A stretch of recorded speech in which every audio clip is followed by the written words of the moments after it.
Hey guys, it's Rocko here. Welcome back to another Spaces. Today's Spaces is actually a really interesting one. It's not LunaClassic focused because we really delve into detail of what is cryptocurrency. Do we want decentralized money? Do we want to just use crypto to make money? What do we think about KYC and being doxxed? Do we trust the code or do we actually trust the legal process? Do we trust people that we can, know where they live, who they are, or like the true crypto, the Bitcoin vision, who we don't know who Satoshi Nakamoto is. We trust the code, trust the ledger. What do we want crypto to be? Some really good discussions between Redline, DJ, Vegas about what future we want for LunaClassic. So enjoy the Spaces, guys. If you want to find out more about what's going on with USTC Repeg, make sure you check out our weekly video. I do a short 10-15 minute weekly video where I summarize everything. If you prefer longer format content, go listen to these Spaces and then check out our weekly Spaces as well. There's lots going on, guys. I'll be making LunaClassic content about DeFi, hopefully DeFi on LunaClassic. But DeFi in general, with the market going down, you might want to look for some stable coin rewards. If you've made money on meme coins, you might want to put some stables and put your stables into work. So I'll be releasing some DeFi content as well. So enjoy the Spaces. Any questions, comment below. If you want to support the channel, go buy some Juris, go bet on TerraCasino. I'm going to watch some football matches later on, so hopefully I can see Tottenham winning because I'll bet on Spurs too. And I know we keep losing, but hopefully we can get a trophy at the end of the season. So go bet on TerraCasino. If you're betting on football anyway, why not burn some LunaClassic in the process? So thank you very much. Like, subscribe, listen to the Spaces, and I'll catch you guys later. Thank you very much. Good evening, everyone. Hope you all doing very well. It's been a hectic last couple of days. Personally, I've flown back to the UK, and in the markets, Trump's talking about tariffing Canada and Mexico, so that's spooked the markets. And we've also got the issue with Rune. That was one of my bigger bags. So yeah, we'll talk about that as well. And then we should have DJ's friend join us to talk about a new project. And yeah, bring up some guests, hopefully talk about some alpha from Juris as well. Juris has just joined. And yeah, let's have a very good Spaces. We should have Rexy joining us as well. I'll invite DJ to speak. Let me make LL a co-host. And yeah, share with you my thoughts because meme coins are getting absolutely slaughtered. I did put some money into meme coins, not as much I probably should have. ETH hasn't been great. I made that big decision to move into ETH, BTC into ETH. I thought BTC had bottomed sort of last year. That's not done well. I could have just held my stables. But we'll get into all of that, talk about trading. So today is like more of the crypto gems. So we talk about other projects as well. And then we'll do a Lunc specific Spaces on Thursday. But again, I'm part of LunaClassic, building Juris, and so we'll have to talk about LunaClassic. We'll also have a special guest on Thursday. So he's the most requested guest that I usually get on comments and DMs. So he'll be coming on next Thursday. Okay, LL, how you doing, mate? Hey Rocco, my feelings are a little bit hurt because I was expecting me to be the most requested guest, but okay. You're the co-host, aren't you? So you're not a guest. I remember last time I think I was downgraded to speaker only. You'll always be my co-host, man. I think me and you started. Actually, it was DeFi Ridge was another guy. I think he used to co-host with us as well. But yeah, no, you're always a co-host.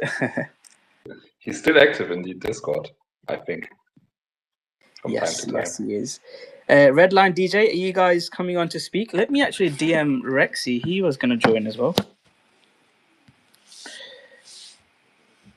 Just comment or thumbs down if you can't join, Redline or DJ.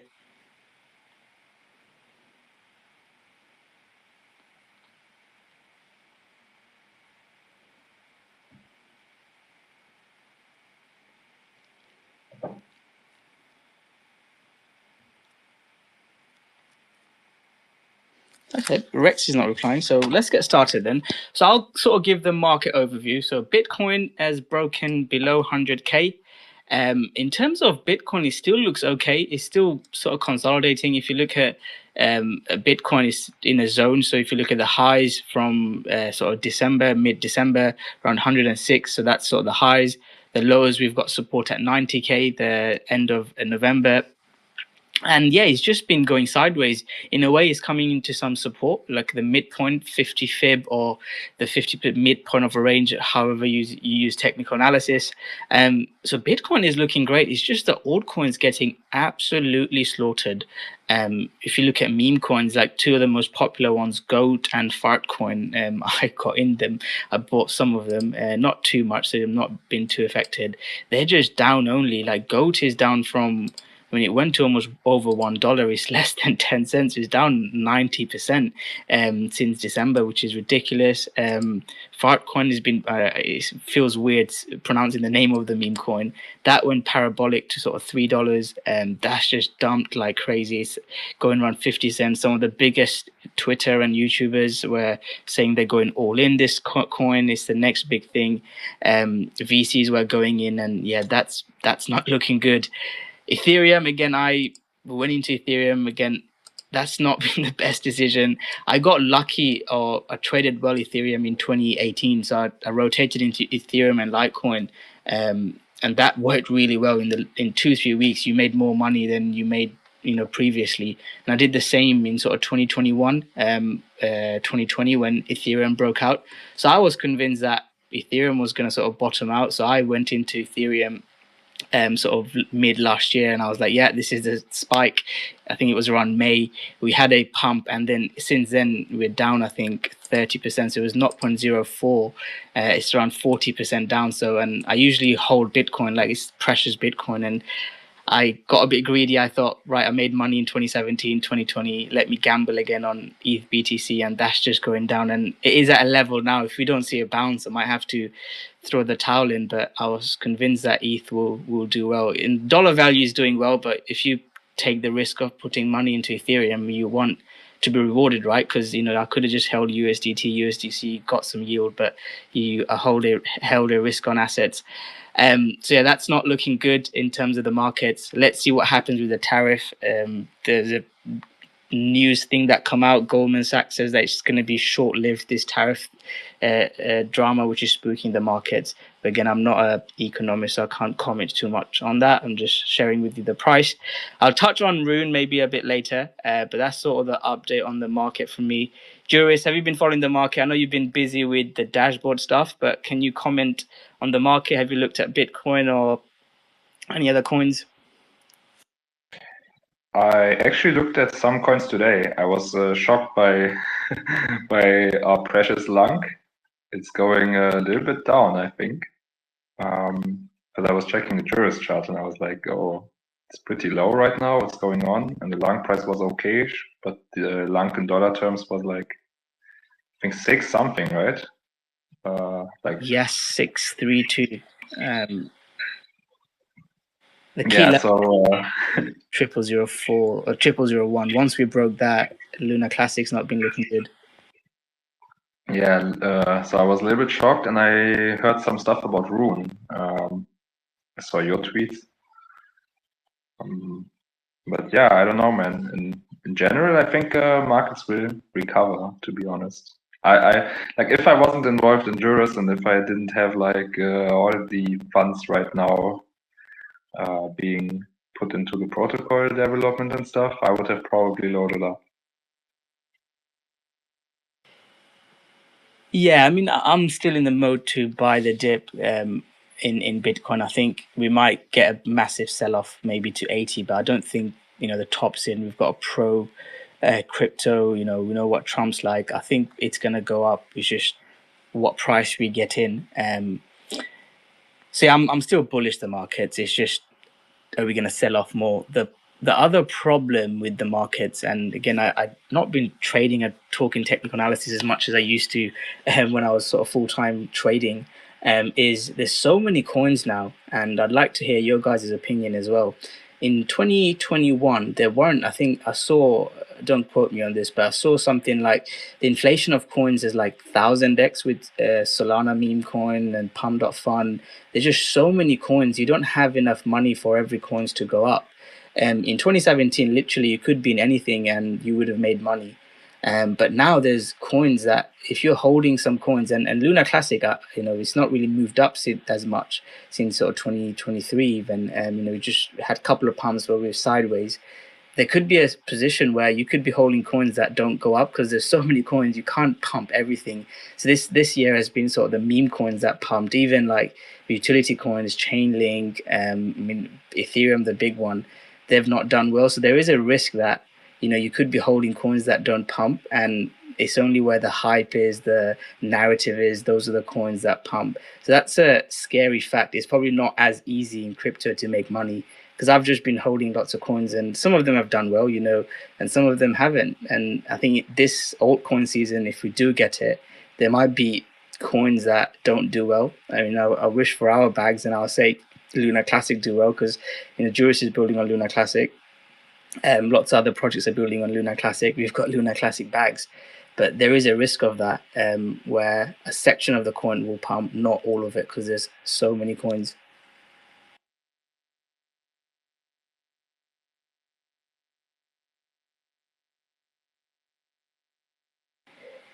Any thoughts on that red line, DJ?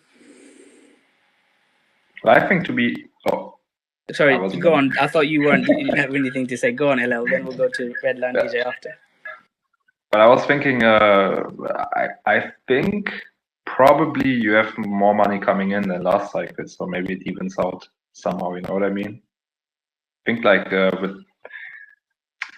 if the altcoin you're chasing has some sort of utility quality or whatever, like if it can survive 2-3 years, I guess you can just throw random money at the coins once like the real run starts, I guess. But for smaller coins, I don't know if there's enough money for everything to pump at the same time. So yeah, that's my opinion. Yeah, that's a valid point. I think utility coins will still pump. It's just if you're just holding coins without utility or without any community or narrative, you might be in a tougher position. It's probably not as easy as it was earlier. Okay, let's bring on DJ. DJ, I saw one of your tweets. I can't remember. I think I replied to it. You said something like, "Oh, anyone else feel like I've just found your tweet? Fuck crypto and I'm done." That's exactly how I felt. Sort of like jet lagged, seeing my Rune bags go to massively down. Round tripping a lot of my paper profit. It was one of my bigger bags, especially after what happened with Kuji. And I had the exact same feeling, like, what am I doing? Like, some of my friends are getting married and like having kids, and I'm just traveling from Thailand, trading shitcoins on Solana and, building this internet money thing. So I had the exact same thought. So, yeah. It's one of those mornings that I just woke up and I'm like, it's probably not a great term to use, but I'm like just manstrating today, looking at tweets, looking at people bitching and moaning about this and that, looking at the market and everything is just red. There are so many things that I've gotten into in the last couple years, and everything's going to be just the next greatest thing, right? Jump into this because this is going to make you a millionaire. And a lot of the things that I've gotten into, I've been kind of careful about. I kind of look at the team that's involved and what the plan is and this and that, and it always sounds really, really good. And everybody complains about this. Once I jump out of it, all of a sudden the fucking thing takes off. You know what I mean? And you just get into those modes every once in a while where it's like, what the hell am I doing? Why am I chasing this thing? I've got a great job. I make good money. Why am I throwing all my extra money into this thing that just may never materialize into anything? And I don't know. I don't know if everybody goes through that, but every once in a while I just go through that. I snap out of it pretty quick. I usually talk to our Jurist co-dev, who actually has become just a good friend of mine, and he's usually the one I go to when I'm like down in the dumps, and he kind of pulls me out of it and kind of smacks me around a little bit. But yeah, it's just the mood I was in this morning, man. Yeah, we all go through that, especially when you see coins not going up, coins down, and with especially with an event like Rune where the coin just dumps 50-60%, and you see your bags that not even in just exchanges that you can get out because it's like invested through other coins, protocols that are locked up, liquidated. It's I'm even scared to like look at where all the Rune money is. But yeah, no, I think a lot of people is just human. I think once we see money going in, it just gives us the negative emotions, but it's good that you can just sort of snap out of it. Redline, what's your thoughts on the market? Have you been looking into any new coins?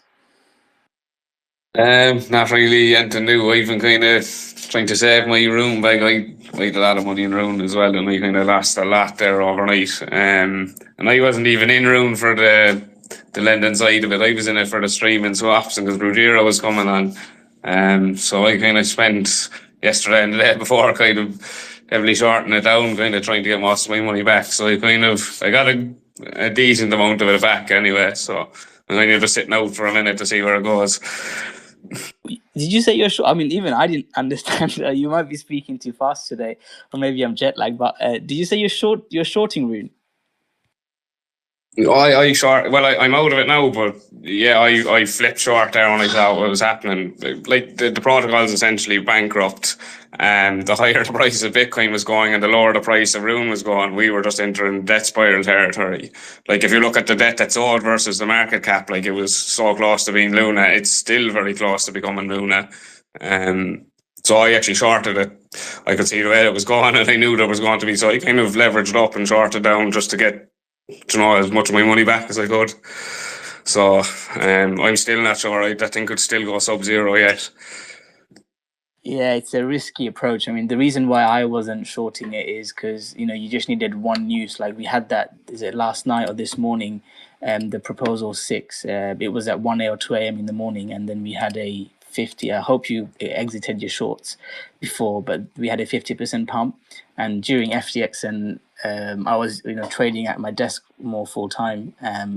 You could see the spikes, and you could get stopped out in shorts because any news, any FAD or anything that come out, it could just move the price up. So I guess on a short time frame you could short it, but there was a 50% move up at 1 a.m. when I was asleep. So yeah, it's a bit risky to short, but glad that you've done well with it. Well, I tend to use trail and stops a lot, and they're kind of you can kind of fire and forget a bit that way in terms that the trail and stop will chase the profit. So a lot of the time when you hit your stop, you're well into profit when that happens. So that's kind of what I'd be doing. Like I won't enter short without having a trail and stop in place. Yes, which platform do you use, if you don't mind me asking? I use Binance and Kraken, but mostly those two. Nice. Binance is banned in the UK, so that was my favorite platform. I still use it, I guess. I shouldn't say it on a public recorded spaces, but yeah, Mexi as well. No, cool. That's good to hear. Well, Rune, I'll share with my 2 cents, and I think it'd be good to hear your opinion on Rune as well. So, Rune, if you look at the project, the streaming swaps, the only native, you can swap BTC to ETH, Solana, the fees that they generate. So there's a lot of good things that were going on for Rune. So I sort of started posting about it, I think mid last year. I think if you go back to my tweets, around $152. And then obviously with what happened with Kujira, because Kujira was my biggest bag after a lot of the Luna people went into Kujira. And that's why I said third time unlucky.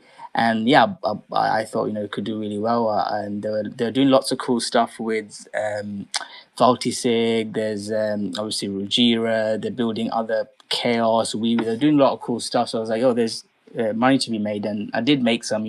When people launch new coins, you can get in early. Those are the sort of the crazy risk reward. Weeby was a really good meme coin if you got in early. But yeah, and they had another protocol. So I believe it's not the Thorchain, the protocol. They had another product, ThorFi, and that's where the bad debt or loan was. And I think they've got about 200 million worth of loan.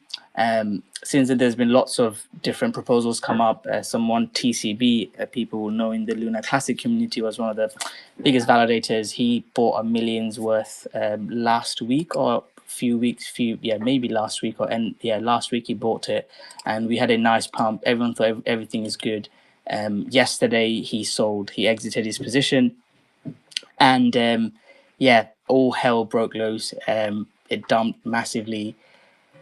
People were saying, "Oh, what's going on? Is it going to zero? Is it Luna?" And it wasn't looking good at all. Now there's a new proposal. I did tweet about it, Proposal 6, which, again, go read it yourself, guys. I'm not a developer or a Rune expert. My understanding is they'll be creating a new token.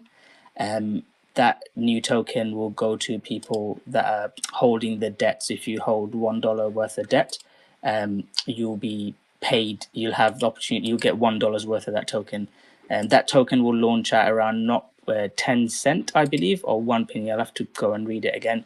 I believe it was 10 cent. It will launch it at. So you could have the belief in that token.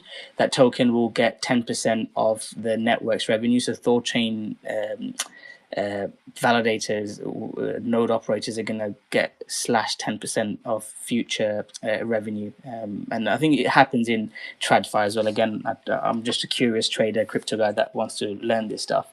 But I've seen some examples of it happening in TradFi. And that token is basically, if you believe in it, in that token, you could hold and think that that 10% revenue, Thorchain is going to grow, Rune price is going to go up, they'll generate a lot of fees, they'll generate revenues, you'll potentially become whole again. It also brings in that element of speculation. They're thinking that new money will buy that token, thinking it will go to $1, and that aspect comes in as well. And this is just a very high level, and I think they're adding, 500k worth of liquidity and I think 5 million buys, and you can go read all the details, but that's sort of the summary of it. It looks good. Obviously there's still risk. I don't know the full details of food loans and all that stuff, so who knows what's going to happen. Same with Luna, I guess. People thought, oh, there's a Bitcoin backing, but unless you're looking at these numbers, and one of the examples, I was speaking to a Kujira guy, and he told me, like, when you're doing a job or building, sort of trading, right? You look at supply, you look at the vesting contract on this year, on this month, this amount of supply is going to hit. I don't have all the numbers to make the decision on Rune, but it's still an amazing one of the the novel products, big backers, revenue generating projects. So let's see what happens. So that's just a summary. In terms of my bags, is so down and I've not even exited. I was just like, let's see what happens. I did take a haircut and exit Kuji to move into Rune, and I didn't want to take another haircut, but that's sort of my summary on it. I know I don't know if Juris or Ed's been looking into it. What's your thoughts on that red line? Anything you want to add? Is that the proposal where you can exit early for a haircut or something like that, or is this a new proposal again? Yes, you can exit for a haircut, from my understanding. So I think it's launched at 10 cent. So if you wanted to, you could exit. I need to actually have another look at it. I'll be honest, I exited most of my Rune bag yesterday. I think I kept maybe like 5 or 10% of it. Just when I saw what was going on, I just said no. And like, if you look at the platform itself, like, then the Tor Finance or whatever, like, they knew going in that this was very risky. Like, it's even in the white paper. And to let it to get this far, I don't have a lot of faith then in the team going forward that they won't do this kind of shit again. Like, I don't know. I unless kind of a sex gets involved to take it over, I'm kind of reluctant to go back into it again. Yeah, and that's fully understandable. The reputational damage is huge. People that, especially when money's involved, right? Anchor, what happened with Luna, it could launch Luna again, but it's just the reputational damage. Same with Thorchain, the reputational damage is huge, and people would think twice about trusting it. And I think we've been talking a bit about DMs, where to store our money. And one thing I would look into it, I wish I would have had a lot of stables if I hadn't degened into Luna, Kuji, and Rune, just to retire off even. But hey, here we are. I've still got stables, and we'll be looking forward to the FTX payout. I'm going to look into more of the DeFi stuff we were talking about and maybe create some content. But no, that's sort of the summary of what's been happening in the markets. Let's talk about LunaClassic. I think some of you guys, let me know in the comments, guys, like, if you guys enjoy this. So I wanted to do like a general spaces as well, and network LunaClassic and Juris with other communities. So that's why we're talking about other stuff as well. Let me know what you guys think, just general chitter, if you enjoy that, or any feedback is appreciated. LunaClassic then. Juris, you want to take the lead on LunaClassic? No, I will take the lead on Juris today because I was in my Juris bubble this week. Well, I know you've been working on the dashboard, but we've not had a meeting this week. Do you want to update me and the community? Hopefully some good news.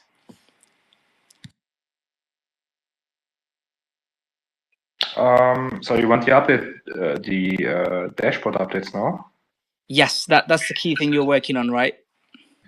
Well, yes, the dashboard updates, and it's not the key thing actually. It's the most painful thing because it has been delayed and had issues like while building. But it's not the most important thing. Most important thing is the actual lending protocol. So that's going all well. Okay, let's start with the dashboard first because everyone wants to know about the dashboard. So dashboard has been deployed. The finalish version with bug fixes and everything to a private link. So it's public, but we keep the link private for now so that we can test it a little bit more. Frag has, I think, like maybe 1 or 2 days, maybe 1 day to deploy the actual liquid airdrops. And I guess then we are good to go. So the dashboard and like airdrop is coming. That's like the big news of the space, I guess. We will make announcements and everything. So that's finally done off my plate. We paid the debt. And I asked for a date to communicate with the community. And we decided that we will launch the dashboard on Thursday, make it public, so that everyone can go and claim their tokens. Oh yeah, what I forgot to say is the dashboard is like having an interface where you can see the vesting overview for the vesting rounds. There are 4 in total, including the liquid airdrop.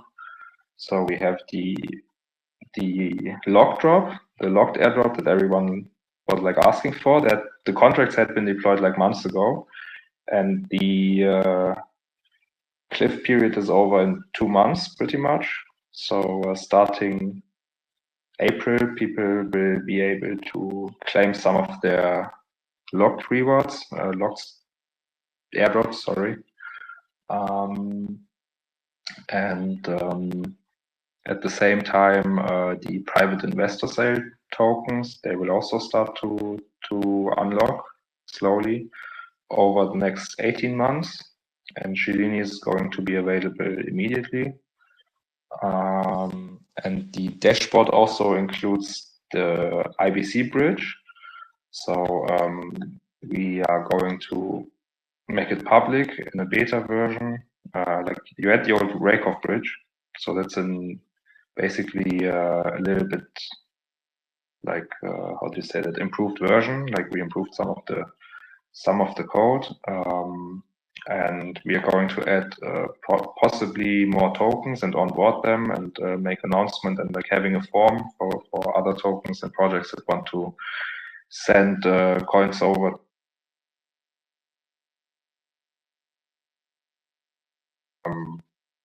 We're working on the lending protocol. Some of the contracts have already been deployed to the testnet actually, but we don't have a UI for it yet. So Frag is testing stuff using command line interface. He's currently working on the lending pools. So I would say we are probably 25-30%. We're going to be 30% done, 35% done, probably in the next 2-3 weeks. The UI of the protocol is, I would say, I don't want to like say something wrong, David can correct me if I'm wrong, but I would say it's like 80%, 85% done in terms of designing, including the landing page for the website. I was told that the coding of the website is done about 60-70%. And since the website and landing protocol is going to use the same front end, it also means that some core components of the landing protocol UI are also going to be finished or coded, like the frame and the housing, you know, like I don't know how to explain it in English, like the technical stuff, like to house the front end, basically, that will be coded. And I think the DJ needs to correct me, but I think our codev is going to start within the next weeks to actually code away the sub pages of the landing protocol, so that we can hopefully soon, I don't want to tell a date, start testing the first modules of the protocol in testnet. So yeah, that's the updates from my side at this point. Don't know if I forgot anything, but if I did, I guess DJ or Redline Rocko will tell me. Are you excited about it? Because you sound really, really excited about it. I'm sorry, it's not easy it's not easy because it's foreign language. It's like late. I was having a rough time recently, so I don't know how to make it sound more bullish. I'm super excited about it. Unfortunately, price is a little bit low, but I might take it as an opportunity to get some, maybe, for friends and family. No, I'm super excited, man. I was a little bit busy with some private things, but that doesn't belong here. Other than that, I'm bullish. I don't know how to make it better. Maybe we need to bring Frag on because he's super bullish always. Like yeah. With the same accent, it'll be no good. That's hilarious. Yeah, this guy kills. I think everyone. I'm sitting here like jump. I'm reading all the stuff that's going on in the dev chat, and I'm reading these guys are working it all out, and some of the stuff was coming down to the line. Some of it we really like LL really wanted to get kind of done and announced and ready for this space. And it was really coming down to the wire as to whether we were going to be able to announce some stuff. So I'm sitting here like, when it started happening in the chat and seeing that this stuff was done, and I'm watching all the progress. I mean, I want to jump out of my chair. I want to jump out of my skin. I'm so excited with what's going on. And LL kills me when he gets on here. Yeah, so this is done, and that's good. I want to kill him sometimes. But yeah, everybody's like really, really happy about it, man. It's going really, really well. So, kudos to Frag and to our codev and LL and Dawid. Everybody's really just working their ass off. And sometimes I know it seems like things aren't really happening, but there's so much happening behind the scenes. I saw that price over on. I actually just bought some more over on the BNB side. Because I've got it's like insider trading. It's probably illegal, but I'm listening to everything that's going on, and I'm so happy and so bullish about it. I'm like, shit, what do I have that I can sell that I can go buy some more? And I just grabbed a little bit more a little while ago, and I'm just gonna keep adding because I know what these guys are doing, and I know that everybody else doesn't have the benefit of being in these chats and seeing what's actually going on like I do. But man, just hold on to your seat because when this thing starts taking off, it's going to be phenomenal. I think it's worth adding as well, seeing as we were talking about Rune and how that's a lending protocol and how the lending protocol nearly took out Rune itself, that Juris is designed much different to that. Like how Rune was designed, there was no liquidations whatsoever, whereas Juris is fairly safe and secure in how it's built, and that there will be liquidations and it's over collateralized as well. So just in case people are worried looking at Rune, Juris is a vastly different animal. Yeah, and the team will never like gamble with to prep up the token or anything like this. so won't be as bad. No, I don't think it could. I mean, if you actually look at how the TOR5 or TOR5 lending is, how it's designed, like, I mean, even like this, they knew this could happen going in, if that makes sense. Like, and why they didn't step in, like, why they let it get to the point it did is just beyond me, really. They knew it, like this was a risk in the design. Anyway, I'm just a bit sour because I lost some money on it. That's all. Well, a few people were saying that, wasn't it? When it was, I think the guy Chris Bradford? I think Bradford. He was the guy who was really for Thor-Fi, because Thorchain worked at a protocol level for swapping native tokens. It worked really well. From what I read now, they're going to go back to that. So Thorchain will be boring. I think that's what the term is, make it boring again or something, because that works. It's generating fees. Don't change anything to do with the base layer protocol of Thorchain, and they're building on top of it with Ruggira and Voltisig and all this stuff that are going to be separate, because Thor-Fi is what added risk to this, and not the main protocol. But yeah, I think Juris is going to be a lot more secure. You've got me, who's experienced all the crashes, so I probably won't let that happen in Juris, and take risky bets. And I mean, and especially having LL on the team, he's always thinking about things can go wrong and trying to fix them way beforehand. So yeah, Juris is built in a different way.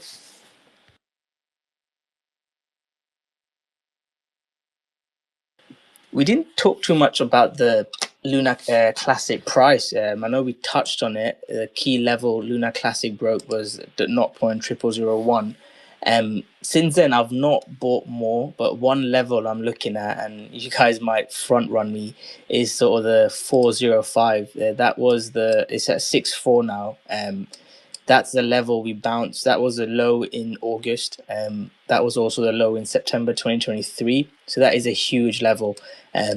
You could try and time that spike if Bitcoin sells off again, or you could get a bag of LunaClassic now. And we've touched on this before. If you're trading L2s on a project, so let's say Juris does a 10x against LunaClassic, and LunaClassic does 100x at 10x, that's when you get the crazy 100x gains. And that's why you want to be trading on Solana when Solana's pumping, because you make money on a meme coin and you're gaining more Solana, and Solana price is going up. That's where you make the crazy gains in a bull market.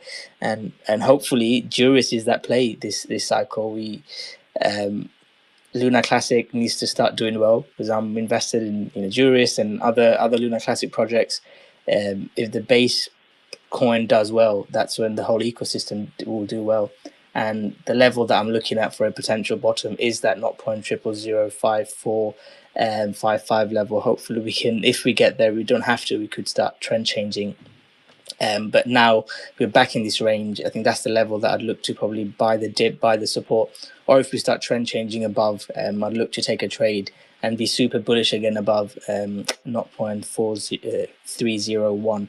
I think that above there we should get a bigger pump. A lot is dependent on Bitcoin as well. A lot of altcoins are dependent on Bitcoin, unless we do something super crazy, and we could touch on USTC Repeg with Redline. Unless we do something with that, or Juris completely takes off, and we're going to be correlated to Bitcoin, and those are the key levels that I'd be looking to trade for LunaClassic. I think I'm the same. I think I have a buy order set around 55 or 56 as well. That's the other side of it. Even being a part of the Juris project is that we kind of need LunaClassic to do well, irrespective of how well we do. Do you know what I mean? If we do 10x, but LunaClassic was down 10x, then we haven't really moved anywhere in dollar value. Do you know what I mean? Because we're 10x against LunaClassic, say, for all the world.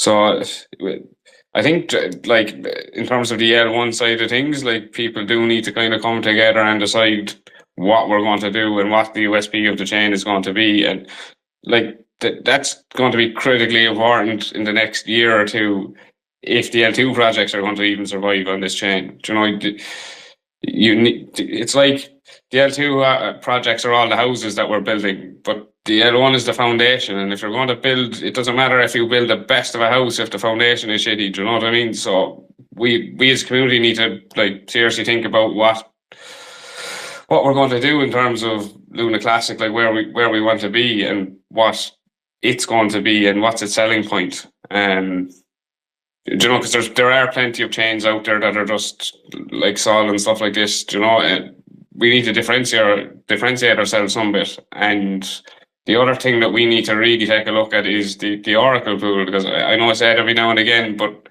like there is literally, I'd say 2 to 3 years max in that, and those APRs are going to drop to nothing nearly. Do you know what I mean? And that's a danger. So we need to kind of have L2s building and get people interested in those projects alongside getting the L1 going again. Do you know, if we're going to make this work, like that Oracle pool has to start getting filled again, whether it's through L2s or whatever. But like as a community, we need to come together and decide, you know, what it's going to be that makes this chain money. And like I know there's a lot of people that just think we're going to burn tax away to success, but the burn tax doesn't make money. So aside from the burn tax, we need something else that makes us money. So what that is, it's up for the community to decide, but we do need to start really thinking of that on the L1 side of things. Even if it's all the L2 projects come together and try to figure out a way, it doesn't matter. But yeah, the L1 needs looking at. You could have greatest project ever on the L2, but if your best pool is in Lunc, like your success is going to be tied to Lunc as well. So it's just something we need to look at as a community and get together on, basically. Yeah, definitely Redline. Well, we could probably bring on DJ. I know he posts a lot about the governance stuff that's been going on. DJ, you've been following it closer than me. Could you update us on that? I know there's been some proposals, some discussions. Honestly, I probably can't really update you as much as you would want. Pink was just in here, and it's too bad she took off because she would have been perfect. Let me see if I can get her back in to talk to us about the proposal that she and I believe it's Chart the Course podcast. I don't know how much they actually have to do with it, if they helped her write it or whatever. They had an AMA. I know Strath was in there talking. Frag was in there talking. But yeah, where she is with it, or when it's actually going to get, when it's actually going to go up for vote, or if they're going to do more AMAs, I'm not sure. So let me reach out to her and see if I can drag her back in here. That would be awesome, DJ. Yeah, I've seen some stuff, but I've not, with all that's going on with Rune, I've not had a chance to sit down and read it. Redline, anything to talk about in terms of the repeg? I think people really enjoyed what you mentioned about making money in the last spaces.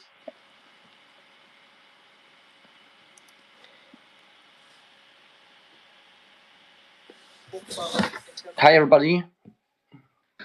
Hi David, how you doing?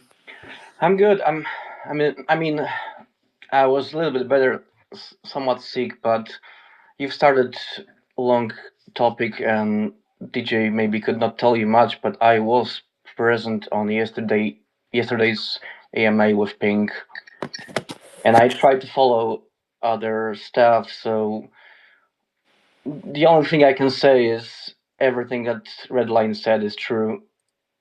It's sad that we it takes so long to understand. It takes so long to understand such a basic stuff in TerraCasino. But in terms of yesterday's AMA, Pink tried to explain quite a lot of things in terms of their TerraCasino commission team or something like this, TCCT.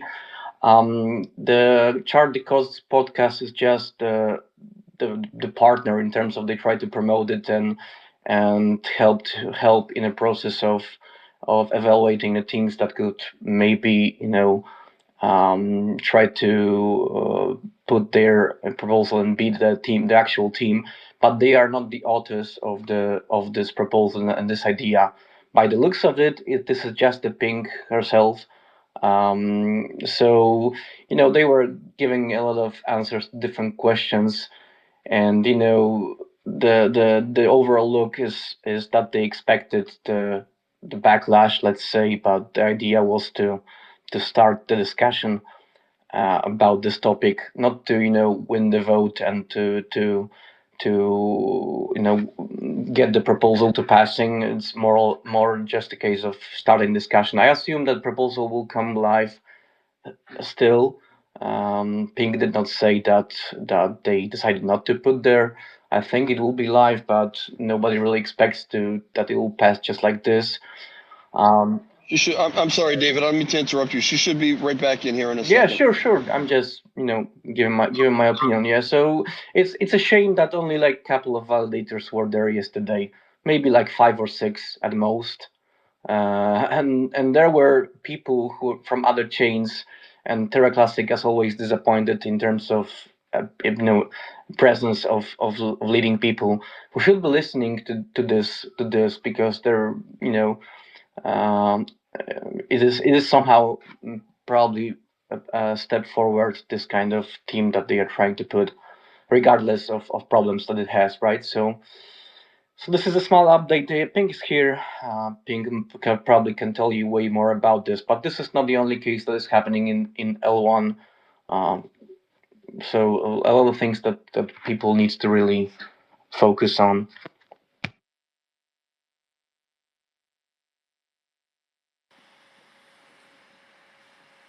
Cool. That was one of the key things I saw in the last week. And the other thing is, I guess, it's the USTC burn, the 1.8 billion. I know HC is taking the lead on that. We'll touch on that on Thursday. One important thing is before I will give you a voice or praying. One important thing is that Leonardo's looking for yet another development team. There was some problems with the team they found. They decided to ultimately not do the job. So if anybody knows anybody who like to take the most difficult probably job ever, but maybe most rewarding one to work with Leonardo and Ceramic to try to repeg or create a stable coin, because they've got the idea itself is quite complicated, right? But they're looking for devs. So if anybody knows, then this is a probably good time to reach Leonardo. This is the other thing that is happening. Other guys are trying to put it down. I can see right now next, but Leonardo is not giving up. So kudos to him. I think the issue with Leonardo is they haven't actually produced a technical paper yet. So, like, even from a developer's point of view, they couldn't agree to work on anything because they don't know what it is yet. And from our point of view, we do not know what it is that they're building or the mechanisms that are there yet. Do you know what I mean? So if he produces a technical paper, it'd be a lot easier to either get a development team on board or get the support that he needs, if that makes sense. Like for me, it's hard for me to support it one way or the other because I literally do not know what the proposal is. Yeah, that's a fair point. We did challenge him on that. We asked that question last week when he was here as well. He's quite keen that he wants a developer team to work on it before he posts a detailed plan. But I see the argument from your point of view that even if he's not a dev, he should have more of a detailed plan so developers know what they're working on. Yeah, but like you could have a broad, like without going into very specific details. I mean, you could produce something like a broad level white paper. Do you know what I mean? So we have some idea what exactly the mechanisms are going to be. I have to get we have to guess that it's a CDP system because it's over collateralized, but we just don't know. Do you know what I mean? So I mean, I do think that he could release more information without giving up his IP if that's what he wants to protect. Well, yeah. To be fair, to be just fair, we know as little about the other repeg plans as with Leonardo's one. So it's either we try to do it and support and try to find people and help in any way we can, or we'll be still in the same spot or even lower. Right? I agree that there are some problems, and you mentioned Redline about this many times, and Leonardo replied many times. Still, it's either we work together and maybe one will do it or not, right? So I mean, mentioning this problem once again on the space does not really help. What help is maybe for them, what will help them is finding the dev team. So if anybody knows anybody who will help, then that's the message we should pass on further. Okay, thank. But I mean, there's plenty of the L1 dev teams have offered to work on Repeg proposals, like you've Orbit Labs, Genuine Labs, and I've seen them in Telegram groups, you know, and they have that down as one of the things that they're happy to work on. So I mean, there's plenty of L1 teams there, and what he's requiring is L1 work. So I don't see, like, what is he missing here in terms of devs? Like, there's at least 3 L1 groups that are happy to do L1 work, and all have mentioned that they're happy to work on repegs. I think that's a question more directed towards Leonardo. I'll bring him on again in a few weeks' time, and we can get an update from him. Pink is here.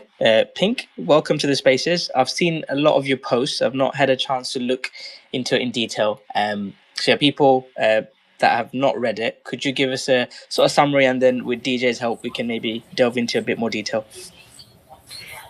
Yeah, hey, and thank you guys for having me. Can y'all hear me okay?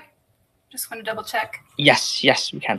Okay, so, well, first of all, like, I want to be clear, you guys, that we knew this proposal was going to kind of be like a shocking moment for everybody. Like I said, it was never meant to please everybody because it's just impossible in a decentralized environment. But we really just kind of tried to come up with a way that gave every part of our community, whether a delegator or a validator, gave them a voice in the process, but then also opened up the door to just maybe new teams that, you know, are interested in TerraCasino, but they've been hesitant to get involved, or, you know, cross-chain opportunities that have maybe been waiting for us to kind of get our things together, but they had said without these things, they're not going to touch us. You know what I mean? So that's kind of where it all came from. But the whole premise of it was just allowing people or community members, developers, whatever, to form their own teams and to form their own roadmaps for what they think is the best for our chain at kind of that L1 level, and then present that roadmap and, you know, all of their qualifications, everything, essentially, like, it becomes a profile of the team, right? And then the validators would analyze all of those profiles and try and pick the team and the roadmap that they thought was kind of the best for our current needs, and then take that through the governance process to see if the community agreed with kind of what they decided as well. So, I mean, was it perfect? No, not by any means. You know, we knew there is no perfect in this environment, but our hope again was to just kind of open up the door to new opportunities and new teams, and give everybody a responsibility in a sense in that process. So that's kind of what it was about. But yeah, I mean, I can, if y'all have any questions or anything, I'm happy to answer what I can. I may not be able to answer them all because some things are, you know, above me, but I can definitely answer questions if you have them. I can also give you one insight because I was present on the space, and good space, Pink, yesterday. Sorry that so few validators were there, but I want to give, I can give you one insight. That the one will be that ultimately this proposal maybe is not about creating a steering committee. It's about finding a way how to find a team, the structured way how to find a team, like you know, designing a process, and only then maybe some kind of team will come up once the process is established. So this is my understanding of after yesterday's meeting, how it works and what's the overall idea behind that. At least I don't know if I read it right, but this is how I understood it. Yeah, that's spot on. That's exactly what it was. This is like one of the biggest complaints I got was there's no roadmap, but that's the way it was designed because some of us, a lot of us kind of feel like we are just so targeted on a repeg, because that's where we come from, right? That's what brought our chain so much success. But crypto is changing so fast, and when we look at like real world adoption and the different opportunities that are going to come to the blockchain, it's like there's this worry: are we so narrow-minded in the potential that we have that we are missing opportunity that may be right in front of us? So a lot of that too was just kind of, by opening up the doors to other teams and to outsiders, what opportunity may be out there that we're not even aware of yet. Like, I had somebody from another chain reach out and say, I have this wonderful, idea for turning TerraCasino into a chain that really kind of works with RWAs. And that's something I've always just been interested in because I'm kind of a nerd anyhow. But like that really piqued my interest. And he's like, look, I have the plan. If we can find a team, this might be something to consider. So that was one of those things where I was like, okay, well, this guy, like if they formed a team and they had this awesome roadmap that like really gave us some new utility, maybe it wasn't a repeg, but maybe it's RWAs. Well, that could kind of allow us to recover in our own way, to form our own identity. And then it doesn't stop any other team from working on the side or working side by side, right? That's kind of what it was all about. And, unfortunately, it is what it is. Y'all know how it is on the chain. Some people didn't read, a couple of people in particular really tried to kind of control the narrative way before the proposal even came out.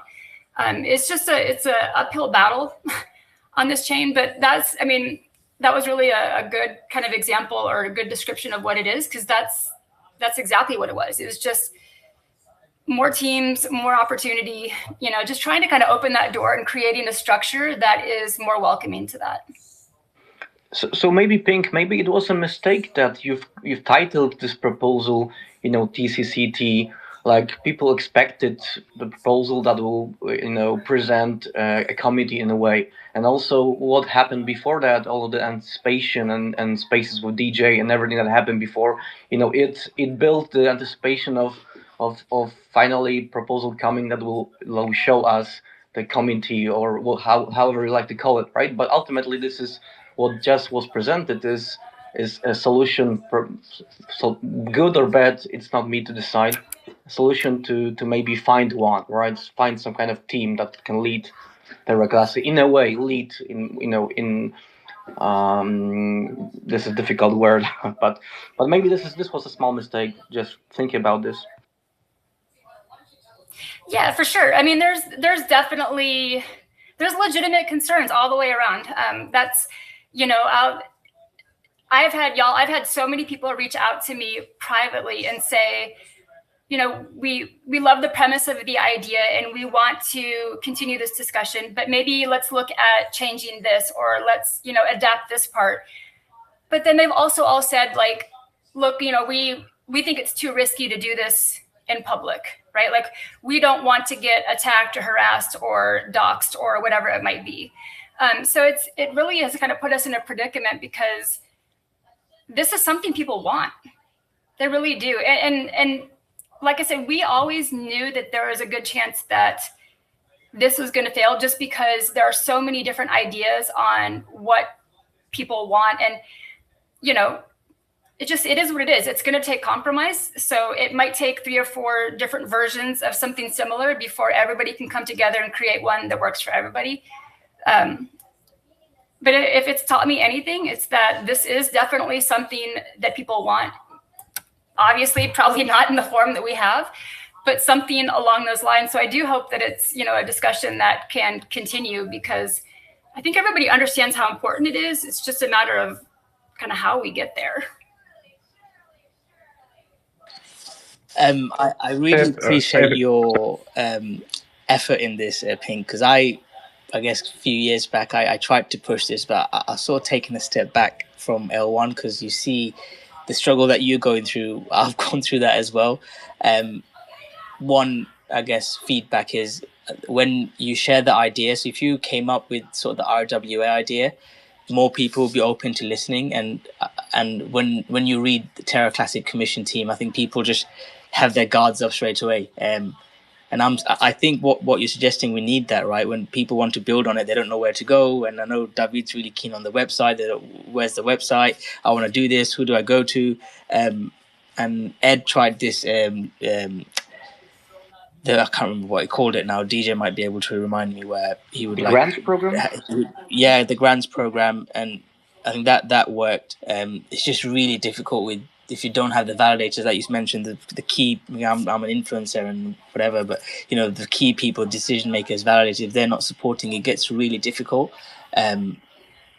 So yeah, it's a really hard one. I appreciate what you're trying to do. It's something that the chain needs, a vision, a goal that we can work towards. But it's just really difficult getting the community validators together. People start saying, "Oh, you're taking over. You're taking this side. You're taking that side," which I know you're not trying to do. But it's just it's a very difficult task. I appreciate that you're trying to push for this. I appreciate that, and I think that's one of the biggest roadblocks that we've kind of created for our entire chain right now. You guys saw before we even released the proposal, we had, a validator releasing screenshots of like an earlier group that tried to kind of talk about it, and accusing me of trying to take over the chain. But after everybody read the proposal, you could see like there was absolutely nothing in there that gave me any power whatsoever.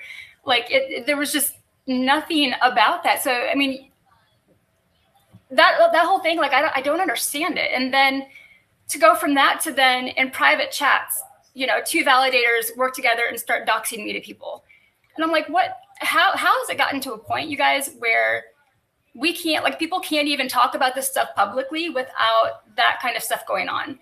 And like, these are the people controlling the chain. Like they're controlling the power. And it's so frustrating, because when we can come together like this and we can all kind of talk about these different paths forward, and like, Dowd, he can kind of point out maybe the mistakes of the proposal that we can go and adjust, or, we can work with some of these people that have come to us with some different ideas of, hey, maybe we should adapt this part or modify this part. This is what we need from everybody. Like, this is how we move forward. So I just wish, like, in a lot of ways, and sorry, I'm kind of sidetracked here. It's given me a little bit of hope today, because I have had so many people reach out and like just so many good discussions about it. But I also know there are so many people that are hesitant to get involved because of what they saw happen. Especially the behavior of a select few validators. And it's like, how do we bridge that gap, and how do we kind of find a path forward where we don't have to worry about those select few just, ruining it for everybody? So I think I have a question, if I could. Is this particular proposal in this iteration, is this actually going to go up for governance, or are you taking in, just basically what's coming back for feedback and maybe going to adjust a little bit and release an updated version? Like, what's the process at this point? Well, okay, I'm going to kind of be honest with y'all on a personal level. There are a couple of big validators that have said that they will veto it simply off the bat, and they're asking other validators to veto it. So my fear is, like, I refuse to put it into the deposit stage, because I don't want to take a chance in asking others to contribute to the cost to put it up there, and then it gets vetoed out of spite, and then they lose their money.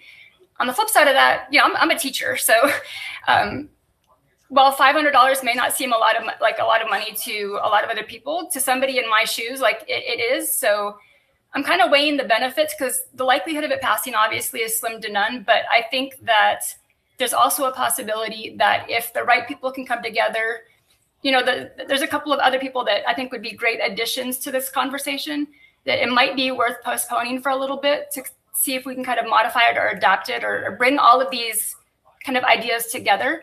Until we really have one that works for everybody. But I think in order for that to happen, it's really going to have to, like, people are going to have to partake and really be involved in the discussion. And that's where there's a big issue, because a lot of people are scared to get involved.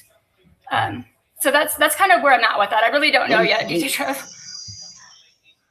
Don't you think there's a risk? I mean, these same individuals, we know who they are. Don't you think that there's a risk that even if you fine-tune this, I mean, they're always going to do that, right? They're always going to try to just kind of shit on it and shut it down. So I mean, isn't really the goal, like, how do you get past that? Because that's what we need in order to get this passed. It is, but I mean, that's exactly it. But I don't know the answer to that. I don't know how to get past it. I figure at this point, most of y'all, at least most of the validators at this point have, like, they know me. Like, I can't hide now, even if I wanted to. So it's not so much like I'm annoyed at the doxing, don't get me wrong, but I'm not going to let it like push me out, and I'm not going to give up on the chain over it. But not everybody feels that way. So I don't know how to get there. Pink, I was in the same spot, exactly the same spot, like 3 or 4 proposals for TerraCasino website until I finally decided to put a proposal to voting. And guess what? Exactly the same thing happened. I was vetoed. So, I got over it a long time ago. Not a small money, but not the one that I will cry for whatever. Really. But I totally get you, right? I get your point. So respect from me, and at least you know that there are people in this room who are in the same spot, exactly the same spot. Redline got his hand up. Redline. I was going to think I wasn't able to make the space yesterday, but I did listen to it. Now, I don't condone what some of these guys are doing, but I probably echo a lot of Strat's feelings. And maybe I could give you some insight into why there is such opposition to this proposal. And it's probably more down to the fine detail of the proposal rather than the overall giving the chain a direction. So, like, having a compulsory KYC and having a centralized team, they just do not go hand in hand with decentralized money. And, like, okay, if the chain wants to pivot to Orbit WA, that's fine. But I think you'll find that there's a large amount of the holders, myself included, are purely only holding on to LunaClassic on the chance that we do something with decentralized money. And I think that if you kind of force something in with KYC, you're kind of ruling out decentralized money as an option for the future for people. And so you disenfranchise those holders, and so they're either going to vote against it or they're going to leave the ecosystem completely.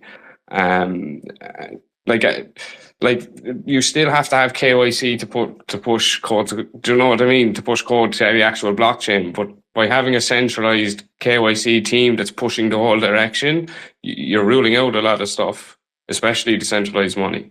And for me, that's what this chain is about. Even if you want to pursue RWA, I think there even is already some projects pursuing that, like Elbon at an L2 level. So you can still have RWA and a decentralized project at the same time. They're not exclusive, or they're not mutually exclusive. But I think the biggest pushback is the requirement that you have to have KYC to be on this team.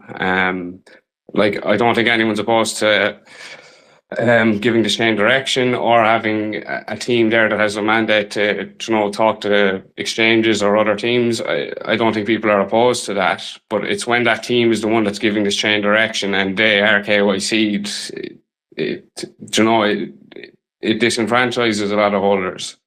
And that's probably why you're getting the pushback that you need, or pushback that you're getting. So, like, the KYC requirement, like, if you remove that, I think you see a lot of the opposition drop away. This is the same reason why TerraCasino is 3 years. 3 years now.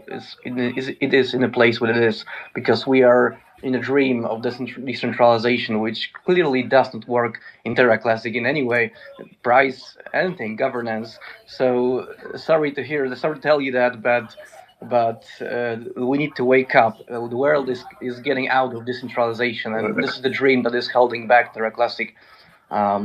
It's not making us any money. I wouldn't say that. I'd say that it's the thread that's keeping it alive. I'll be honest. Like, if something pushed this through, that there was a centralized team running this chain, I'd be out of here completely. And I know there's a lot of people who would do the same. So to say that, I think is completely wrong. Well, even Juris called it. He said, like, the whole chain is building still towards decentralized money, even at an L2 level. to push away from that. I respect you. Like, I think it would be wrong. Mine is completely different, right? I base my opinion on our situation in the last 3 years of this quote unquote decentralization, when we're in fact it's not. Well, why did you invest in TerraClassic? That's what I meant. Why did you invest in TerraClassic? To begin with, it did not have anything to do with decentralization. It was just a pure decision to invest something that went from $180 to 000 something. And if anything can get back to this point, to whatever $1 dream, whatever it will be something that was on the top already. So that was my thinking. Not in any way it was about decentralization. I even didn't know at that time.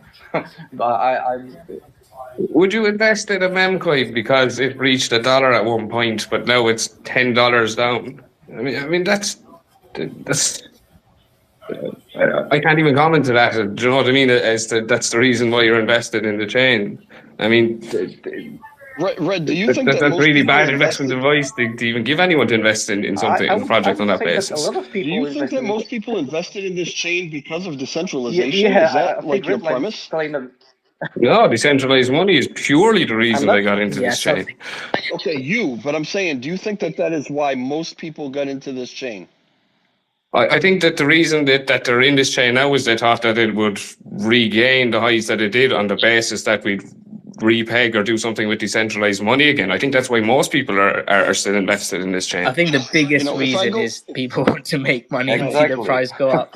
That's the main reason why people invest. Absolutely. If I go back to the very beginning, the Terra Rebels and all that, right? So we had the Terra Rebels, and they were doing their thing to bring governance back and to establish that.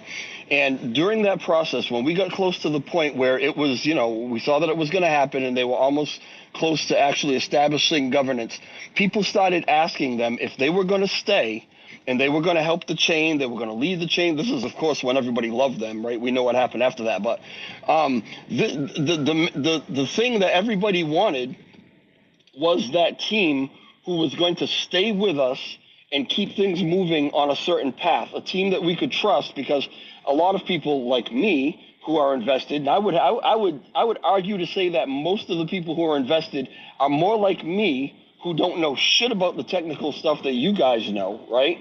Than you, Redline, or maybe some of you more technical guys, right? But we wanted that team to stay with us because we didn't know how to really, do the L1 stuff and L2. So we're learning all that shit. But ultimately, we jumped in because we saw an opportunity to get into this thing really, really low. It had, when it was Luna, it started really, really low, and then it went up to $116, $119, whatever. A lot of us missed out on that. Okay, a lot of us missed out on that, and we said, okay, well, here's the opportunity to do it now. But we wanted Terra Rebels to stay. We wanted that team to lead us into it. That all fell apart. It broke up, and somewhere along the line, I don't know that I can pinpoint it because everybody knows I haven't been here for the whole time, right? But somewhere along the line, this thing about decentralization and not having a team and somewhere along the line that crept in, but that was not the initial goal of this chain. The initial goal. It was the initial goal of this chain. That's completely wrong, Trev. It 100% was the initial goal of this chain. That's a matter of perspective. It's not. It's in the white paper. When did the white paper come? For the original Luna chain. Yeah. Okay. This chain, what its original purpose was. I can tell you that the majority of us did not get involved in this because it was decentralized, and that's what we were looking for. And after almost it's because it's not decentralized, but decentralized money. Like that's the whole reason people are here. Like and the reason that it got to its heights, the reason that it ever got to its heights was decentralized money. That and Anchor protocol really. But okay, I get that. But there was also Do Kwon, there was also TFL, right? Who kind of steered things. Did they not? I mean, it wasn't what we have right now. What Lunc was, what Luna was, is not what Lunc is right now. And I wasn't there, so I'm going by what I've kind of learned as we go. But when you've got Do Kwon and you've got TFL that are steering the ship, That's not what we have. A lot of you guys are looking for a totally steerless ship. And we've had 3 years of that, and the price has gone down and down and down. And most of us don't give a shit about anything else but our investment actually going up. We are investors. We're not developers. We're not, you know, all those things. And this process... Right, but you didn't invest in a memcoin, Trev. What did you invest in? Like, you didn't just throw your money at a memcoin here, Trev. Did you? I mean, no, I didn't. Yeah, exactly. Like, I mean, the reason that you put your money into this was because Luna got to its size of $100 on the basis of it becoming the decentralized money for the world. Like, that's what people were throwing their money at it. And Anchor Protocol, given the yields that it did. And so the reason people put their money back into it is because people thought that it would regain that again. Do you know what I mean? And that you'd make your money that way. You didn't invest it on that we'd become Memcoin City. We thought that it would regain it again. That's absolutely right. And from what we saw, what helped it regain it was the fact that you had Do Kwon and you had TFL there leading it. And then we looked to the Terra Rebels to maybe become that for us. That's what we thought. So you can't really tell me why I got invested. I'm telling you why I got invested, because I was looking to get into something that happened before. We thought that we were just going to reprint what happened before. But in order to do that, I think a lot of us thought that we were going to have that team like a TFL, maybe in the Terra Rebels or however it manifests. We thought that we were going to have that to lead us back to that. But that is totally gone away. Right, but why is this proposal excluding, like, you're going to have a team that literally like to pursue decentralized money now, right, with all the regulatory stuff that's coming in, like, you literally cannot have a KYC team. So like, anybody that said they wanted to, so I don't really see why you have to enforce it here. Just by dropping that, you can have a team, and that's what we've said here. Like, well, can I speak to that? Can I just say one thing for a second? We did reach out to quite a few people on the outside that, you know, basically, and I can't say any names, but we asked, you know, if you were to put a lot of money in KYC or a partnership into the chain, or if there was a partnership, like how important is KYC? Because we were really kind of trying to determine how strict we want to go with it, because we had that same kind of discussion of, you know, do we want to keep it like it is? Do we need to enforce it further? Y'all, every single one of them was like, no KYC, no money, period. Like, no partnership, nobody is putting their name on the line to partner with us with people that they do not know. And I partner on what basis? Like, if somebody a plan that, like I can understand if somebody has a complete plan that they have in place, that there's going to be a partnership, and then you want a KYC team, then fine, I'd say you could put that to governance. But I'm talking like to put up a team now with no plan in place, it doesn't make sense. Okay, I'm talking like institutional money, right? The billions of dollars that we want to flow in to, whether it's through partnerships, through whatever it might be, whether it's they're going to use the stablecoin that, you know, hopefully we can recover one day. If there's Rune, is no trust, that's decentralized. Okay, really? Like, y'all, like, if there is no trust and there's a history of collapse, right, already, we are not doing anything to build that trust back. When we say, you can give me your money, but I refuse to give you any information of myself, and I'm going to be completely unknown and anonymous, they're not going to, you know, there's way too many other stable coins and chains that they can go to where they're going to feel a lot safer and have a much better record than we do. So it's just kind of getting to a point where we have to decide, like, do we want to stick with this decentralized notion, like this extreme version of it that we have, or do we want to compete? And it's, I mean, I know it's a hard pill to swallow, but we have to kind of decide which one is it at this point. So how are you proposing to compete, Pink, then? We create a chain that is welcoming and that builds the trust back so that people feel okay putting their money on this chain. Like, we're not. The whole point of this is that we build a trustless system. Not like, we don't have to trust. Like, I didn't get into crypto to trust in a person. Like, I didn't get into crypto to trust in Do Kwon or a team. I got into crypto because of it's decentralized, it's trustless. That's the whole reason. Yes. That TradFi is moving into this is because it's trustless. You shouldn't have a team to trust. One question. You do, but not. Can I just finish my thought and then I'll be done? I respect that is your decision or that is your view of it. I absolutely do. But the reality is, with crypto going mainstream, these big institutions, the big money that's going to be flowing in, they don't care about that.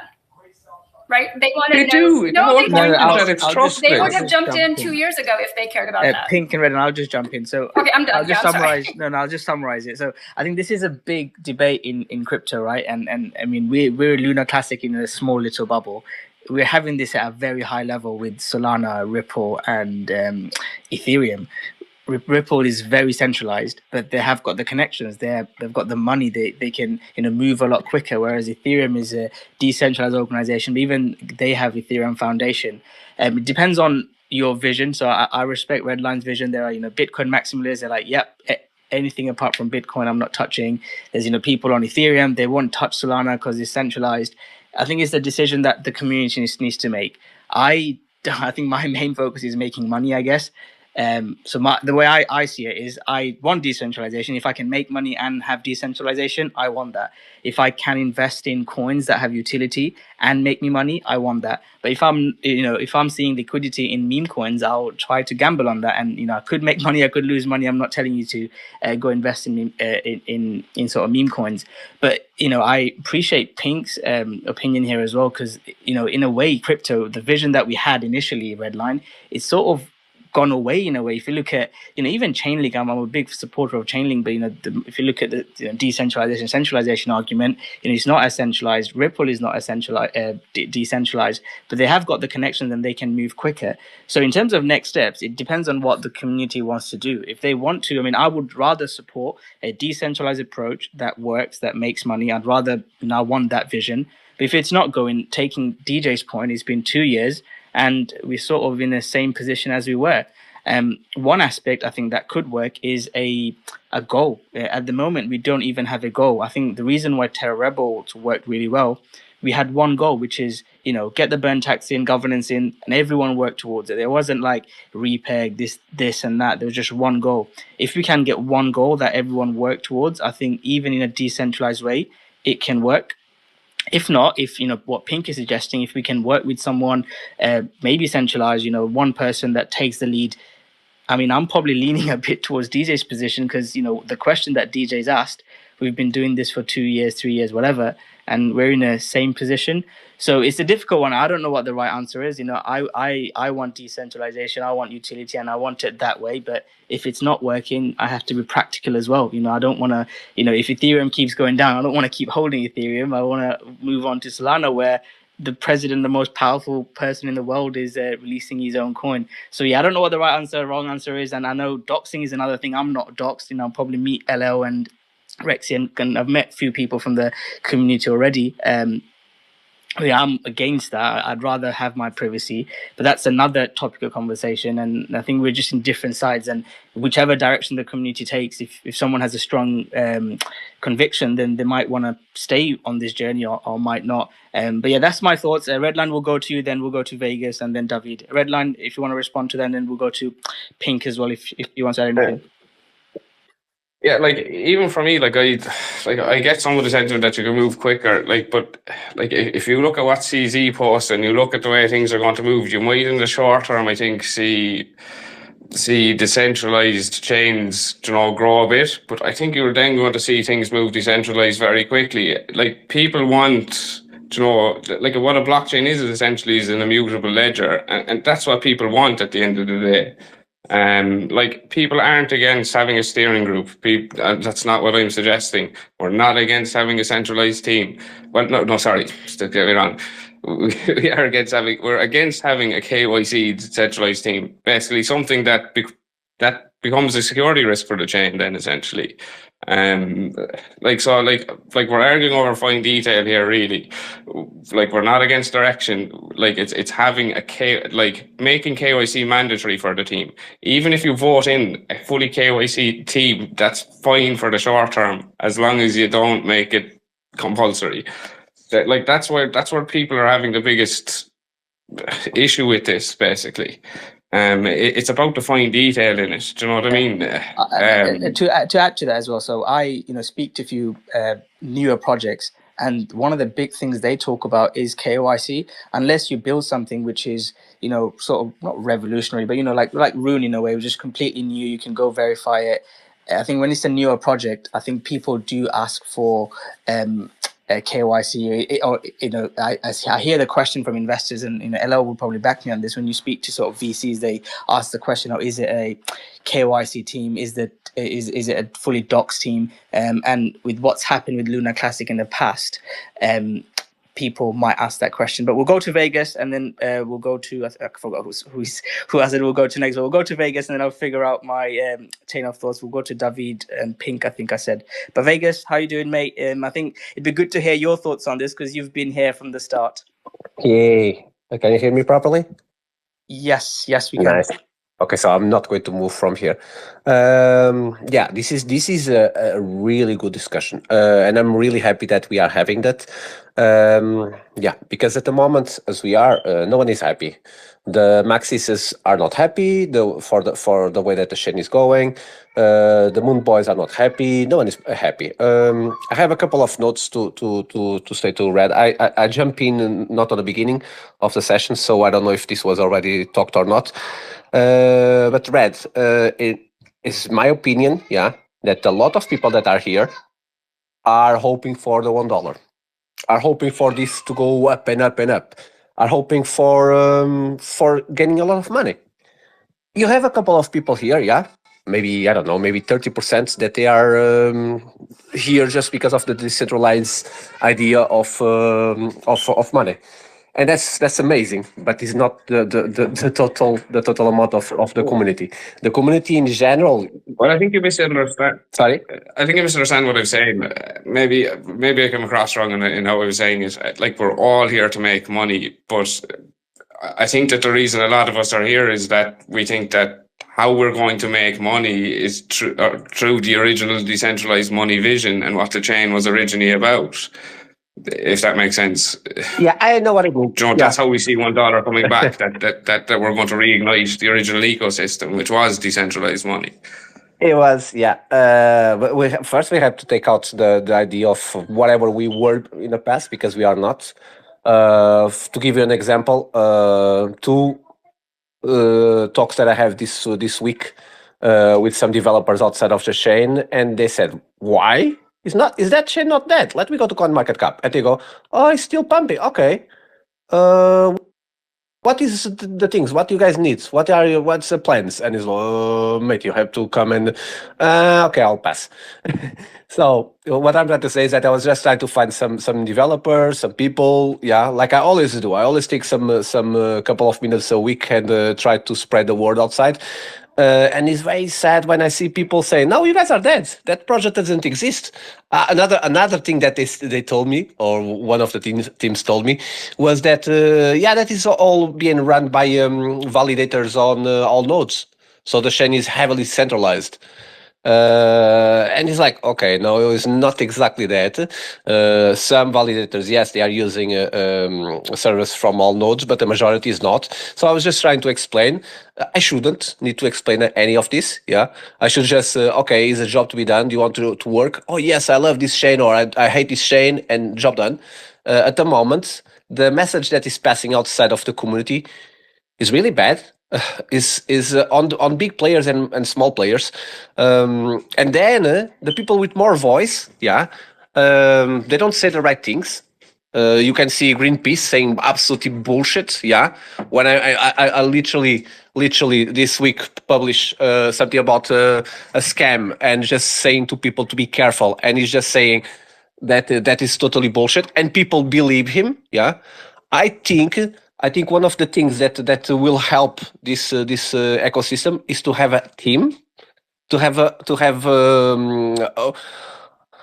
a place for people to be listened. So imagine that before, when it was Terra Rebels, mate, you were there, yeah. So everyone knows, okay, these dudes are doing their best to make the chain better.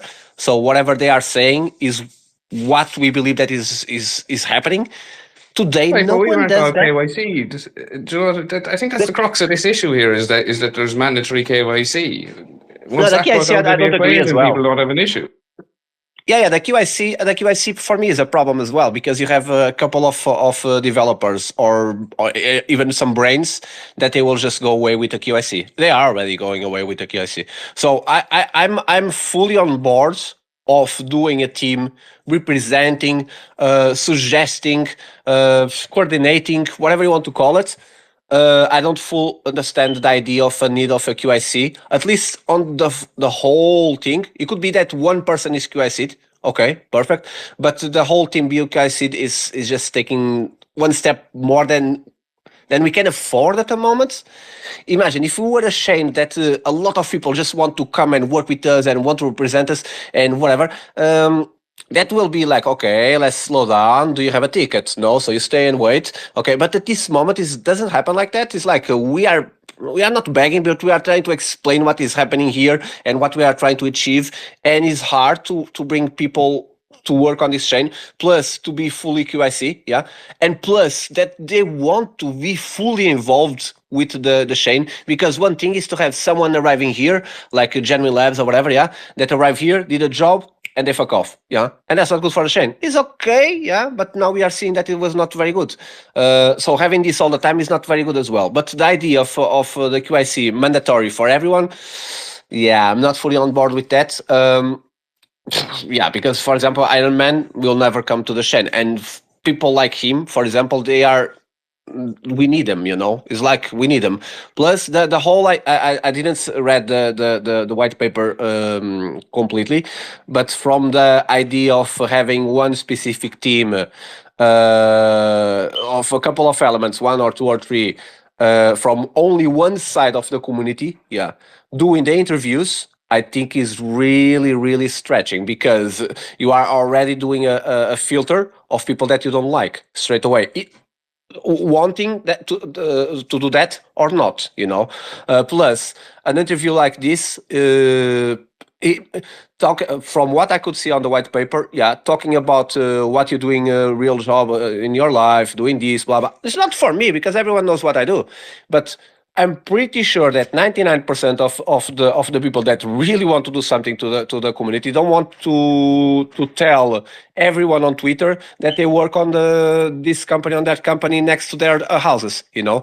Or after all of what happened on this chain of doxing, of threats, of really bad stuff, including to myself, I'm pretty sure that a lot of them are just going to say, I passed this, because doxing someone, yeah, for a team that is not supposed to be the ones dealing with that, is really dangerous. Even yourselves, you should not put yourselves in that position. That is illegal.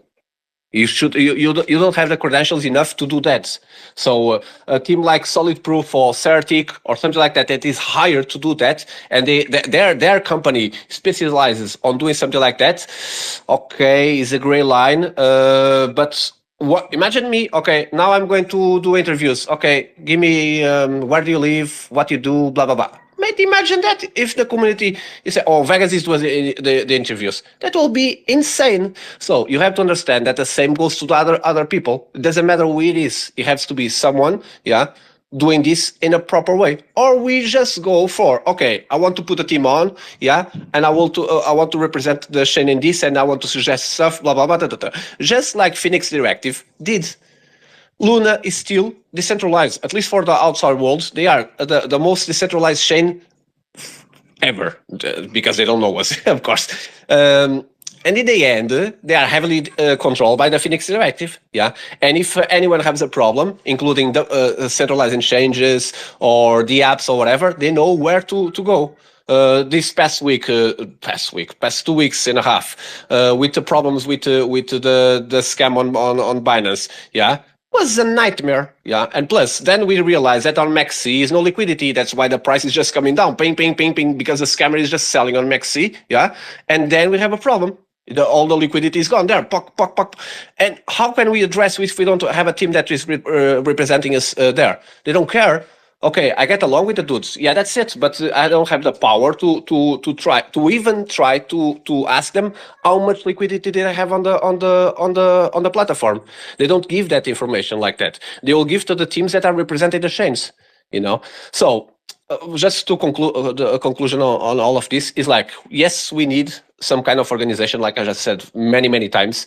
We cannot just stay like this. We have to go. We have to start really planning the market model, pegs, whatever. We have to really put that in line. Yeah, but more than that, we need some kind of organization to try to control the chain. That being said, it doesn't mean that we are not decentralized anymore, because anything that needs governance approval, it will have to go to governance, and the validators will need to do all of that. Regarding the proposal that is being done by Pink Unicorn at the moment, yeah, mate. Sorry. For me, it's like the idea is there. Yeah, we need a team, but like Red is saying, mandatory QIC at the moment, we cannot ask for a ticket. Yeah, because the house inside is empty. So we just let people in a controlled way, of course. But yeah, mandatory QIC straight away for me is a no, because you will just filter. Yes, you filter some scammers. Yes, you might filter some hackers. But at the same time, you are just filtering everyone that might have a plan, but they are scared. Plus, doing the interviews itself by a team that, in my understanding, they are not a service that provides QIC or doxing services or anything like that, is just wrong. So, yeah, but it's a good direction. I'm not going to lie. I think we need it. Thank you, guys. A question to Pink and DJ then. I think if you hear what Redline and Vegas, and I guess what my thoughts are, we're not against that group. I think people agree that we need like a steering group or a team that people can go to, developers or issues like the exchange, the hack or the scam that happened. So we agree that there is a team, but some people are against fully KYC. I think it was Stratco who came up with a KYC for people that are deploying the code, but not people that are just doing interviews or having chats, like a middle ground KYC. So yeah, question for DJ first, and then Pink. What's your thoughts on that? So having a team, but maybe a partial KYC, not a full KYC. Yeah, I'm absolutely for that. In the early iteration of what we tried to put together, the 5 or 6 people who were brainstorming how we could actually put this team together. We all went back and forth, and everyone in that room had a different idea on what should happen as far as KYC goes. And some of the things that came up were, well, what is this team going to represent as far as, and I hate using the word, but it's the only one I can think of, as far as power, like what are their powers, right? And some people suggested, well, I mean, they should have some sort of powers. They should have access to community funds. They should have, to do certain things. They should be able to make decisions on their own. And so when that came up, it was like, okay, well, if anybody is going to have the power to control community funds, whether it be a certain allotment put into a wallet, a multi-sig or something like that, well, maybe they should KYC. So if anybody absconds with funds or whatever, we know how to locate them, right? There were certain aspects that we said, well, maybe people should KYC, and I was okay with that, right? Ultimately, it had to be voted on by the community to see if they were okay with it. As far as mandatory KYC for the whole entire team, I don't really see the necessity of it. I am okay if, like what Strathcole did, right? He said anybody who's going to be working on the L1, first off, if you're working on it and you're not KYC'd, you're fine. But the person who's actually submitting it needs to be KYC'd, right? So there was criteria, right? I'm okay with that. If somebody wants to say, well, if you're handling money, maybe you should be KYC'd. If you're actually submitting anything to the repo, you should be KYC'd. And maybe there might be 1 or 2 other aspects that you could think of that you'd say, well, it might be a good idea to have these people KYC'd.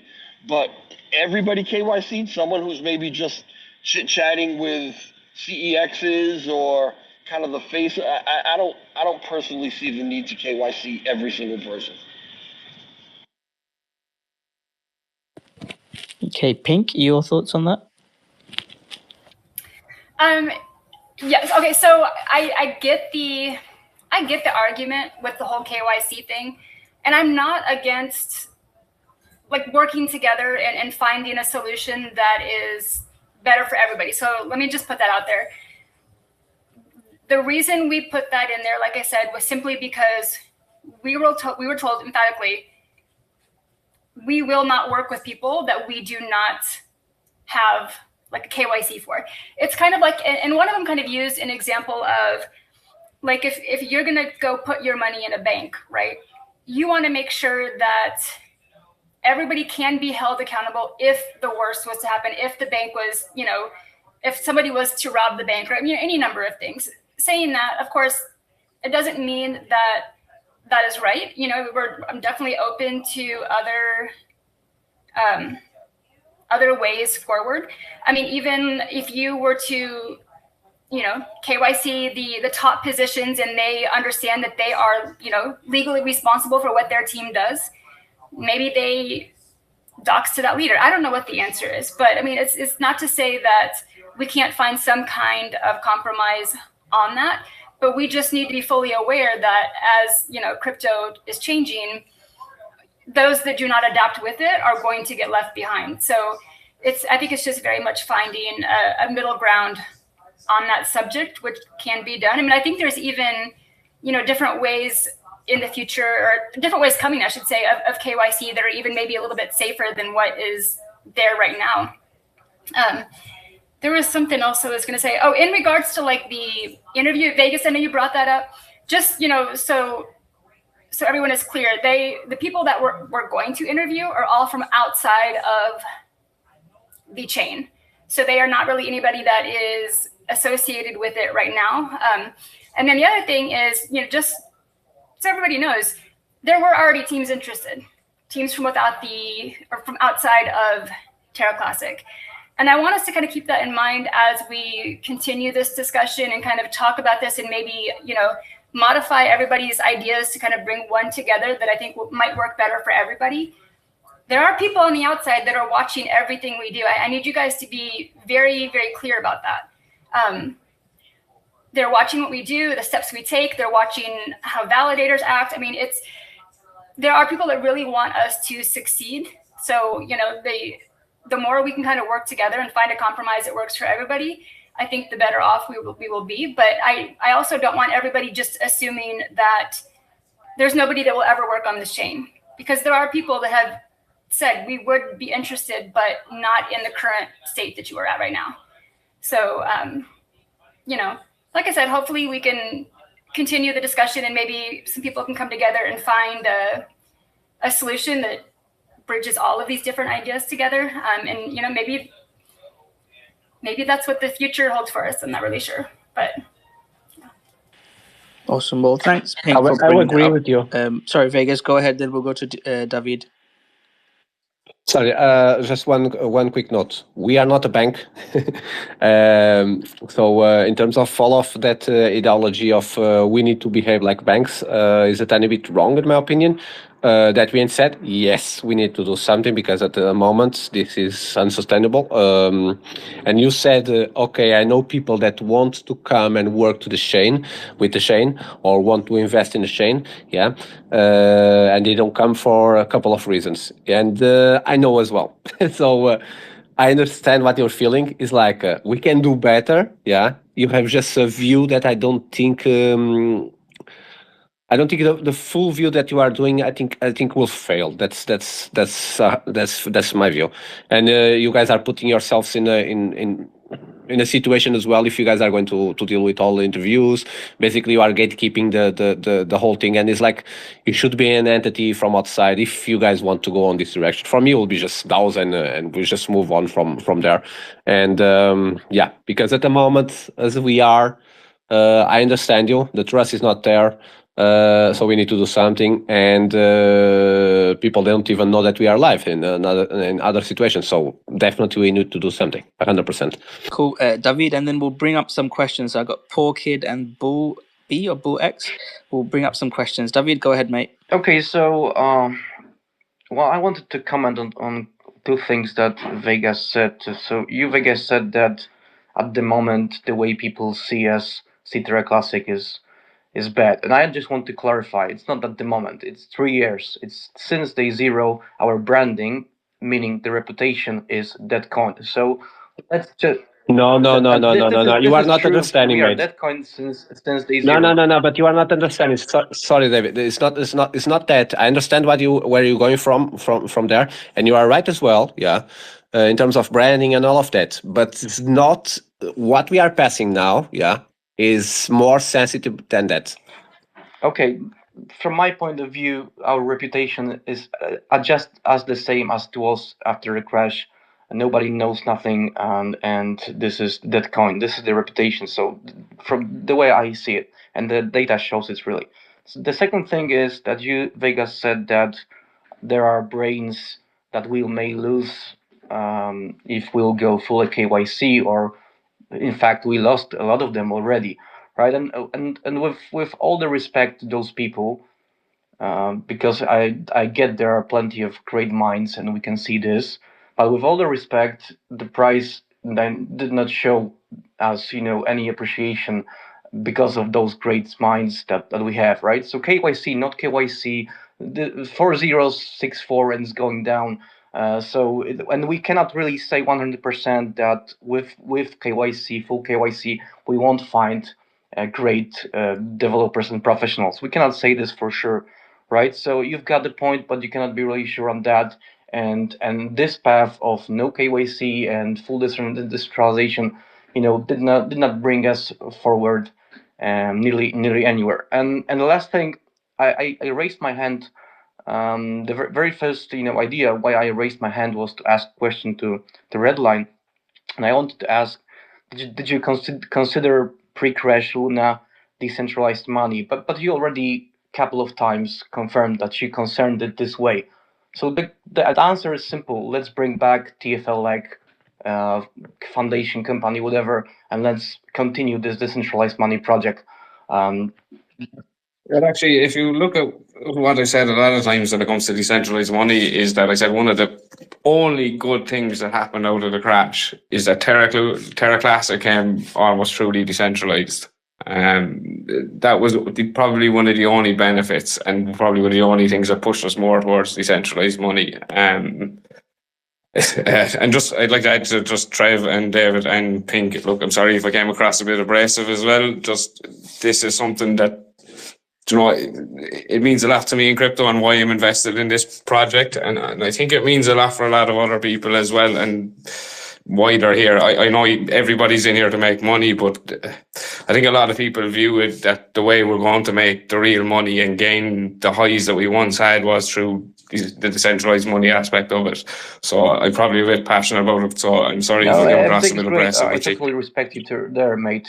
And I get your idea that the original mission of Terra Luna was decentralized money. I get that, even though I did not read the red white paper that many times that you are. In the same time, I and DJ came here, and other people for other reason, not decentralization. But we already are after that. It's okay.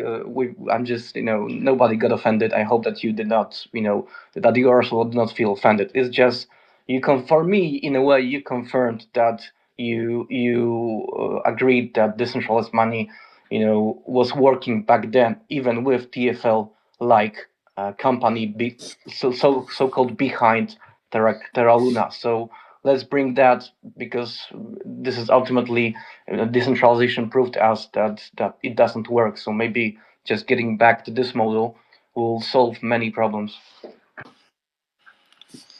Okay, thanks guys for the conversations. I do want to give people a chance to ask questions as well. We're almost going for 2 hours, so we'll start rounding up.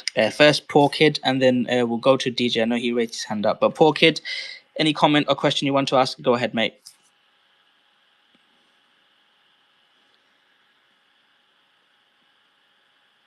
Okay, if Poor Kid isn't there, Yutashi, apologies if I'm butchering your name. Yeah, can you hear me? I can't hear you. I can barely hear you. Can you speak up? Hold on. How about now? Yeah, it's slightly better, but it's still quiet. But yeah, go ahead. Hold on. Let me see if I can fix it really quick. Sorry about that. It's all right. DJ, in the meantime, I know you raised your hand up. Yeah. I guess I would say this as far as what we're hearing here, and maybe even what you heard in the previous AMA that you held, Pink, is that you're not necessarily getting like an absolute no. We know that there are some people that are totally against it, but for most of the people who want to actually conversate about it, you're not getting an absolute no. There are some contingencies maybe that are being put out as far as maybe the KYC or maybe the structure of the thing, but there are a lot of people who are agreeing that we need to move in this direction. It's just about the right way to move in this direction, and maybe this proposal kind of misses the mark a little bit on that for some people. So something that I said, and I said this to Pink in private already, and I have to reiterate it. I think, and I asked earlier, is this going to actually be a vote? Are you going to move it around, change it around a little bit, and then put it up for a vote? I think that I would like to, as far as my opinion, I would like to encourage you not to put this thing up for a vote.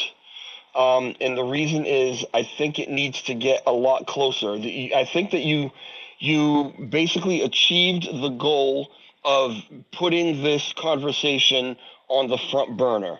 We're talking about it now in earnest. We're figuring out the best ways to do it, the best ways not to do it. It's a topic of conversation in every corner. That's beautiful. But I think that we should probably get it a lot closer, iron out this KYC deal, whatever it is, have a lot more people 100% on your side. Somebody like Redliner, you want 100% on the side of this thing. Somebody like Strath, you want to get them as close as you can. Frag, whatever, right? Because the danger, I think, of putting this up for a vote, even when I don't think even the people who authored this thing, and I'm not sure exactly who that was, but the people who actually authored this thing aren't maybe necessarily confident that it's going to pass. I don't want this to come off like a JIL thing where you just keep putting up the same proposal over and over and over again, and then people just get sick of seeing it and they just vote it down for no reason. Before it goes up for a vote, I think we need to get it a lot closer, and that's it. That's my opinion. If I can just add actually to Trev there and to maybe to David, I think the reason why we're so against KYC, well I am anyway, and that we don't want another TFL-like structure is if you look at TFL and the legal troubles that they have faced, like TFL is gone now. And I don't think that you can have another structure and not expect to face the legal issues that TFL faced. So you need something that's uncensorable, that governments can't target or regulatory bodies can't target, because we aim to be a global currency that's not tied to regulations in Europe or the US or wherever. The point is that we decide our own regulations here. Do you know what I mean? And we want to be uncensorable in that sense. And so that's kind of why we're really against having a full KYC team, because they become an avenue of attack and basically a security risk for the chain as a whole. So that's where our KYC thing comes. A lot of it comes from is more to do with the legal issues and compliance issues that you face if you created that kind of a structure. Okay, thanks, Redline. Yutashi?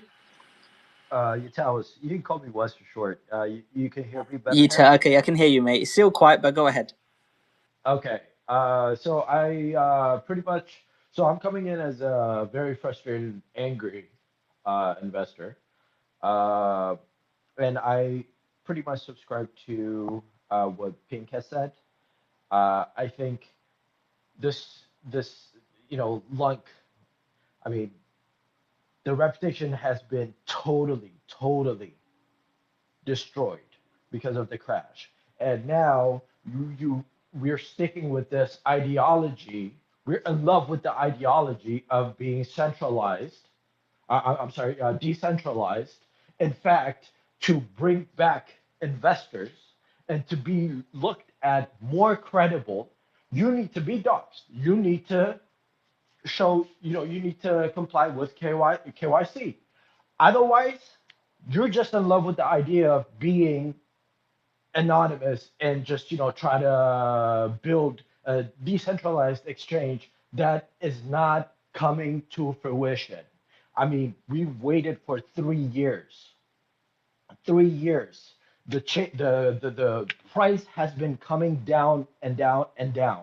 It's just not working. It's just not working. You gotta accept reality. If people don't want to accept that reality, they can leave. I understand they put in a lot of work, but there are a lot of people who are losing their livelihoods. Well, I know you're saying accept reality, right? But here's the reality you need to accept, and the people that are like of your thinking. That say you push through what you're saying, right? And you're here because you're saying it's losing money all the time. What do you think will happen when you disenfranchise the decentralized money holders and they leave? You can, I could, I nearly, I Let could, me tell I'd you. say Let we me tell nearly you. add another zero. Red line. I mean, I respect where you're coming from. I understand the secrecy behind it, or like the you don't want to, you enjoy your privacy and all that. I completely understand it, but this is not about you. This is about everyone. This is about helping the chain grow. It's not I about certain agree. individuals that don't want to be that don't want to comply with KYC. This is more about, this is a community. You're I looking after a 100% agree community. with you there. That Hold on. Let me finish. Let me finish. And if something doesn't work, okay, you just asked me what would happen after you KYC'd everyone. What would happen to the chain? I cannot tell you that, but that is something that we haven't tried. We've tried every avenue to have this, you want to be non-compliant to KYC. That's understandable, but we've tried it for so long. It's not working. I can tell you just It's purely as not. from as an investor point of view, set me aside of this and me working on the chain or of any contribution aside of this. If I saw that there was a centralized, fully KYC team here and that decentralized money was no longer going to be part of, this chain's roadmap going forward, well, I wouldn't be investing in this chain anymore, pure and simple. And I think you'll see a lot There of are a people lot that of would do the That's other. same. completely understand. There are a lot of people that don't want to invest right now because it's decentralized and nobody wants to be KYC. Exactly. And so you think that people will buy in on the basis that we have a KYC team? Look at Ethereum.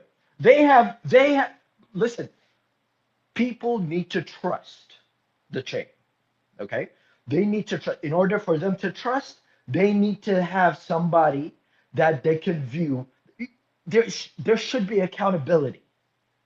Accountability isn't what we're missing. What we're missing here is a plan. We need a solid USP, something that separates us from other blockchains. Like having KYC in or out is going to have zero effect on that. Like, and until we actually realize that we need to turn this blockchain into a profit. You're putting accountability. There's You're no putting accountability. people. Okay, let's You're talk giving accountability, people right? responsible. You're They're giving not people responsible. responsibility, They and are then they not. will be accountable for it. How are they? Okay, let's prove that they're not accountable, right? With Luna 2, right, there was say there's somebody on the L1 team and they put an exploit into the chain, right? And that gets hacked, right, by an anonymous wallet. Is the L1 team then accountable? How do you know whether it was a malicious hack or it was just a mistake? They're not accountable. They're never held accountable. So to say that KYC is going to hold them accountable, it's just not true. It didn't happen when Luna 2 was hacked. It's not going to happen now. Listen, now you're contradicting yourself. You just talked about I'm not TFL and contradicting. how they're no. Listen, you just talked about TFL and how they were held accountable, and there were Exactly. legal issues, and now you're just telling me that you're giving me a different story, that you cannot impose some kind of accountability. Yes, you What can. accountable for what though are you But saying? Accountable for what exactly? Like, for everything that people do on the chain, there will be more accountability, and you will bring back trust that way. But if you're hiding behind your desk, who's going to come to you on a chain that has been fucked before?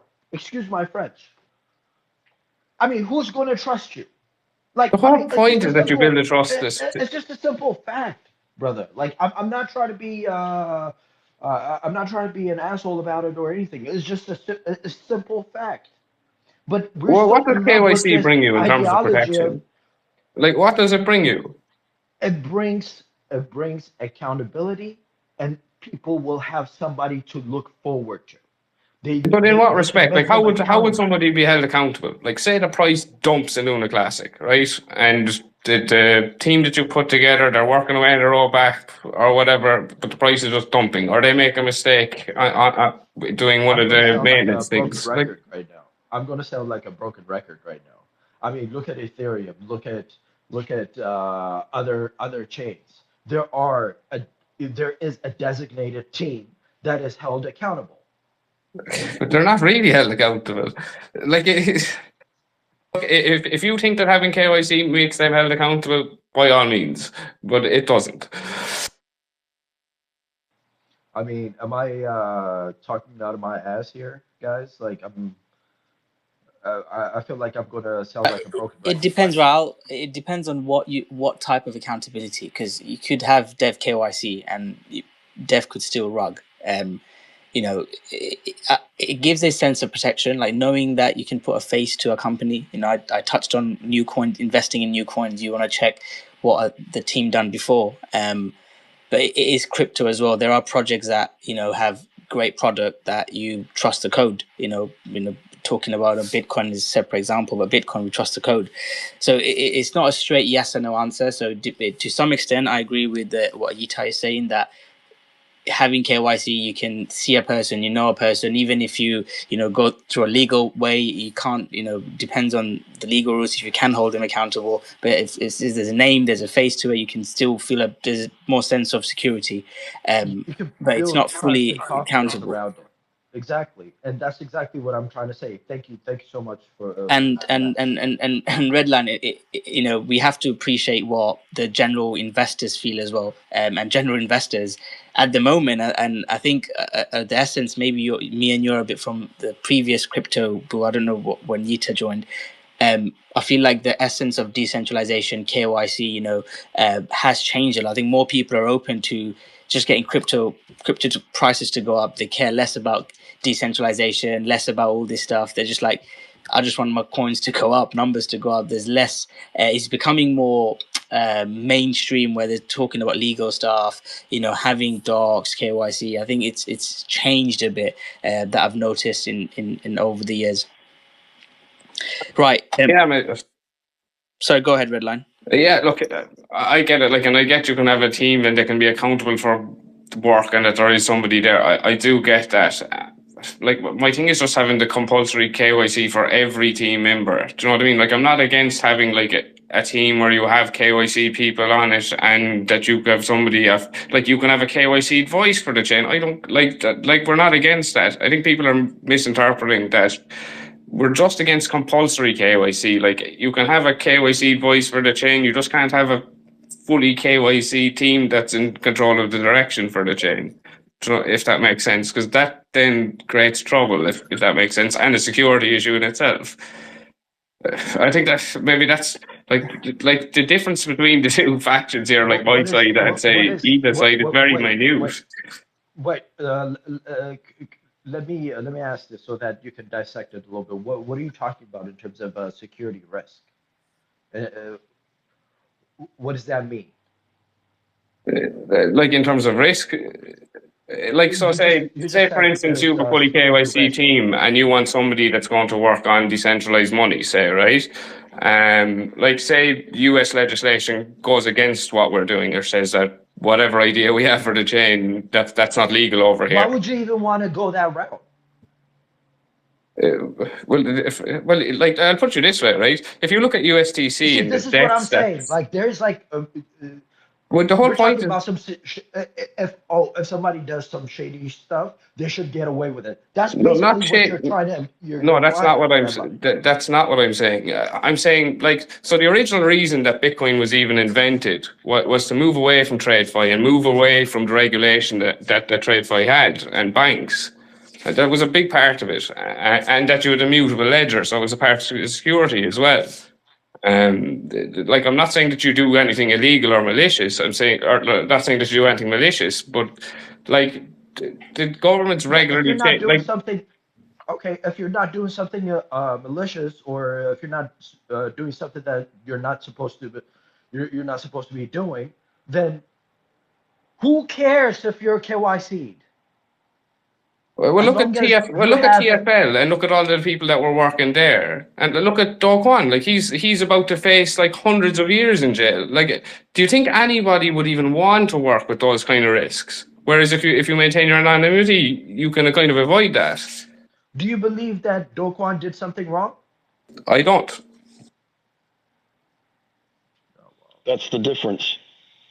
Right, I think we'll have to change the topic of conversation a bit.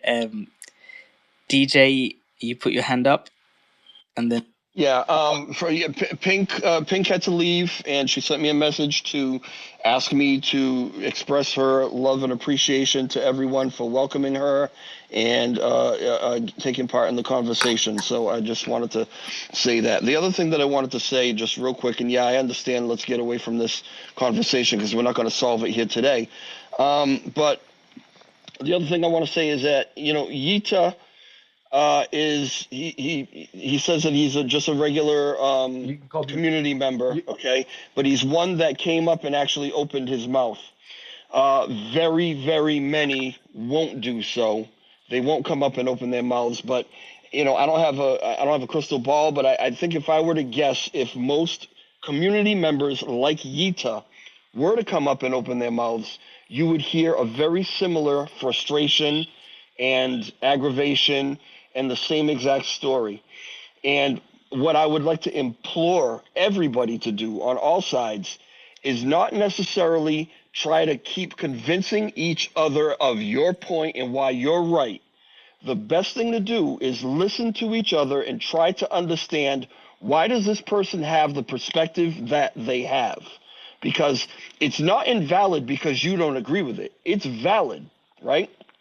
Both sides are absolutely valid because everyone has different experiences and different reasons for feeling the way that they feel. If we can understand why each other feels the way they feel, then we can start to reach compromises. It's when you get hardlined and say, I'm not trying to reach a compromise, I just need to convince you that you're wrong and I'm right, that we will keep just spinning our wheels like this and not get anywhere.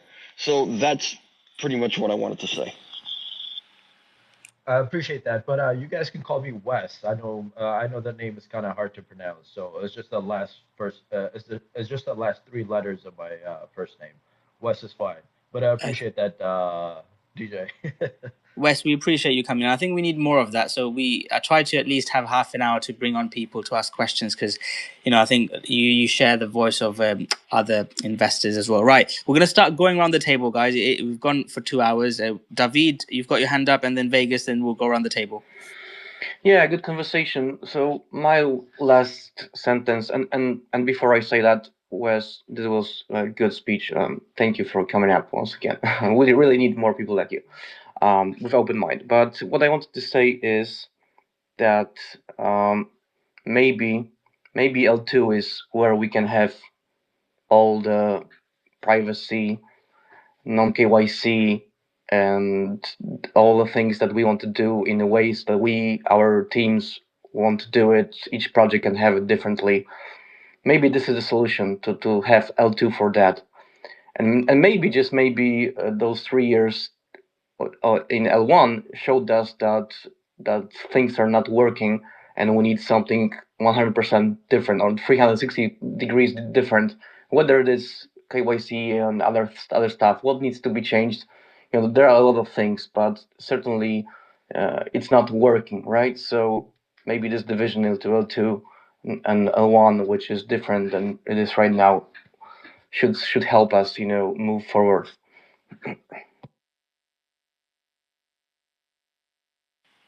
Thanks, David. Vegas? Yo, mate, I'm going to say this name almost sure wrong. I think I'm saying my name wrong now, so yeah, don't take it personally. Yai Taiwei. Sorry, mate. Wes. Thank you so much. Huh? Wes, WES, Wes. Wes, you need to change your Twitter ID, mate. Don't take it personally, mate. No, You said You said really good points. I'm really, really happy that someone from the community is saying is enough. Yeah, is like I myself is like I just I wake up, I go and check coin market cap, like everything else, but then I check other stuff like some centralizing change, some conversations here and there, and I get upset because the way that we are at the moment is not working, and everyone can see that. Yeah, it's not working. Yes, I'm in favor of decentralization, but at the same time, we have to have some kind of team like Terra Rebels used to be. So a proper organized team, yeah, that knows what they are doing, has the tools to work, and makes things happen. Because at the moment, nothing is happening, and we are just sinking and sinking and sinking. One thing that I disagree with you is the idea of the mandatory QIC. I will give you an example. Red is here, for example, yeah, and some people are working heavily on the ideas of Repeg, algorithm stable coins, all of that. So imagine that this team, yeah, starts working on the idea of Repeg. I'm not even going to say that it fails. It works. Absolutely amazing. It works. Yeah. And then America changes regulations and say that algorithm stable coins are a scam and all of this. And they are going after the persons that are in charge of this. This is what is very this is very generic, but you understand the idea. It's like even if you don't do anything wrong, big governments, yeah, they can still go after you. Not doesn't mean doesn't. I will give you another example, but yeah, it means that even if you don't do anything wrong, governments could go after you in the sentence of yeah, because this is crypto, yeah. So for example, Iron Man, he will never come to the chain. Is still giving advice here and there, but not officially because of the situation of QIC. And the dude is a genius, yeah. And we are just losing some of the people with that. At the same time, I believe that you are right in the real when you say trust to outside, because that's yes, we need that. Again, the situation of QIC, yeah. These past weeks, yeah, because of the scammer that was scammed, I was trying to help here and there and blah blah. So I spoke with some law enforcement agencies and this and that, and then I have a thing. I live in the UK, yeah, in England. And this didn't happen in England. So the majority of them, they just closed doors straight away. Matt, what the fuck are you asking us to do? Because this didn't happen in England, yeah? I said, no. Okay, so bye-bye, you know? But then it's like, okay, so who are you going to complain? What entity you are going to complain? It's a mess. The only persons that can only complain about something are the ones that are already rich. You and me, yeah, you will never be able to launch an action to someone that did a rug pull, for example. Yeah, it will be almost impossible. But in my genuine opinion, the QIC, yeah, mandatory QIC, you will drag out some of the minds that we need inside of the community. But I agree with you. We definitely need a team and or an organized team, and some of the elements of the team indeed should be QIC, but not all of them. Guys, thank you so much. Amazing space, and I believe that this is exactly what we should be talking at the moment on the chain. We need to do changes, yeah, and we need to understand that each of us have different views, and we just need to combine them to make this chain better. One note: be careful with private groups. Never share any kind of credentials, any kind of seeds, private keys, anything of that, yeah. Even if it's the Pope asking, yeah, because it's some people here and there doing this, not just on this chain, in a lot of chains. Just be very careful, guys. Thank you so much, Rocko. Thank you, mate. Awesome, Vegas. Thanks for coming on. Right, LL69, you've been really quiet. Are you still there? You like the kid that sat at the back of the classroom, like just keeping your head down. I've been just listening, to be honest. Sounds like he's on the I wall. like to just Can't hear you. You're rugging. You're rugging. Can you hear me? Nah. Yeah, robot voice. You're like, like, yeah, it's can't hear you. Try again. If not, we'll go to DJ. We'll come to Redline at the end. He's had a very passionate spaces. Try again, LL.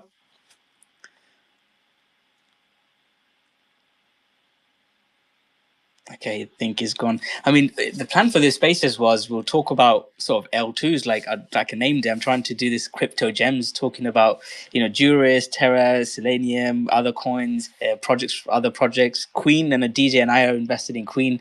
But yeah, the topic of conversation sort of dragged into this decentralized and not centralized. Maybe we'll do it for next time. But DJ, you're next. Anything to round up the spaces? Final thoughts? Well, if I can speak for LL, I would just like to say that I really loved everything here today and by Juris, and I'm very excited about everything that's happening. Thank you. Okay, that's a nice end to the spaces. But yeah, we'll speak to you later, DJ. And what happened to your friend? I thought we were going to talk about MMA. Yeah, no, he actually contacted me, El Moshi. Yeah, he contacted me and let me know that he was like, "Ah, shit, I'm not home." So he was out of the house. He didn't have the opportunity to, but he'll be. You say my friend. You know him. You've talked to him. Yes, yeah. Well, hopefully we'll have a few projects to talk to, guys, because I want to bring on and share projects alpha again.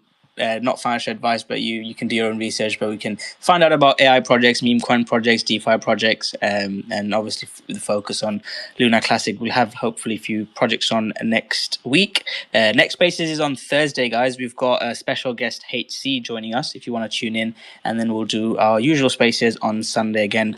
David, your next final thoughts?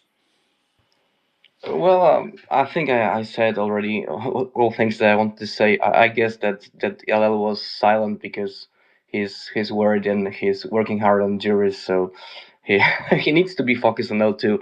Hopefully, he'll get back to L1 once he will launch Juris. So, thank you for the space, Rocko. Yes, and to be fair, no one's more passionate about L1 than Juris or LL69. When you talk to him, he has got big plans, which we probably can't share now. But we're not just building on LunaClassic if we didn't believe in L1. And I've asked the question lots of times to LL. Are we sure? I mean, I wasn't pointing him other direction, but you could potentially get funding easier in other projects. But he's really passionate about L1, and even if things go wrong, he's got some ideas that he wants to push. But for now, I guess all our focus is on building Juris, getting the testnet out, building the community. That's the key focus for us, right? Vegas, and then we'll go to Wes. Mate. Yeah. Just want to say a note regarding Selenium. Sales are going well. The community is growing, and thank you for the big support. Love this type of spaces because we are just talking about real stuff that needs to be changed, and I love that everyone is just being so transparent, sharing ideas without having a meltdown. So this is absolutely amazing, guys. Thank you so much for having me Vegas, here. what is up with the chat that everybody was supposed to be having? You guys were gonna get together every couple weeks or whatever and do something for the community in that group. Is anything going on with that? Not really. So basically, Strat is here. Yeah. So basically, this past week was difficult for even to sleep. So so we were really, really busy with all of that stuff of what was happening with that scammer. Because as you can imagine, this involves a lot of bureaucratic stuff. So it's not just tracking the wallets; it's then making sure that they stay freeze, and then making sure that law enforcement is always on top of this, and whatever. It's a nightmare. So and it has to be done in real time. So basically, my mental energy just went with the roof because of all of this basically shit that someone is just doing. That is horrible. But now, hopefully, is all over. So we will see some recovery soon. That being said, we'll have a chat with the dudes to see if we can do that next week. Yeah. Thank you for reminding me, mate. Awesome. Cheers, Vegas. Appreciate what you're doing with the scam money as well. Working for the community like you have you in your title. So thanks for the work that you do. And appreciate you joining these spaces. We try to do these every Sunday and Thursday as well. Right, Wes, you're one of the speakers as well. Any final thoughts? I guess if I can, reiterate or kind of summarize, what I've been saying is just that, I feel like, Lunc has been in this defining moment position for quite some time. And it's just, we got to make sure that, we can take that lead because everybody loves the comeback story, and I think a lot of people are gravitating towards that story too. But yet they see it as a ship without its captain. I feel like everybody's rowing in different direction while being on the same boat. And even from the outside, people are trying to steer the boat. So it's just that there are some things that we need to kind of uh, make like a good decision on, even though that is not something that we like doing, right? So we got to make sure, like, the KYC thing, I mean, it's been tried for quite some time. If it's not working, then there should be a defining moment where we say, okay, enough is enough. Let's try a different approach. Let's strategize around it. Let's bring back accountability, trust, and build on the chain. And I'm in love with Lunc, and I've been a long time investor uh, uh, in Lunc. So I do love the chain. I do love the community, and I want everyone to do well. And I think everybody has a good heart and pure intention towards the chain. It's just that we're going in different directions because of different opinions. So hopefully we'll get everybody on board.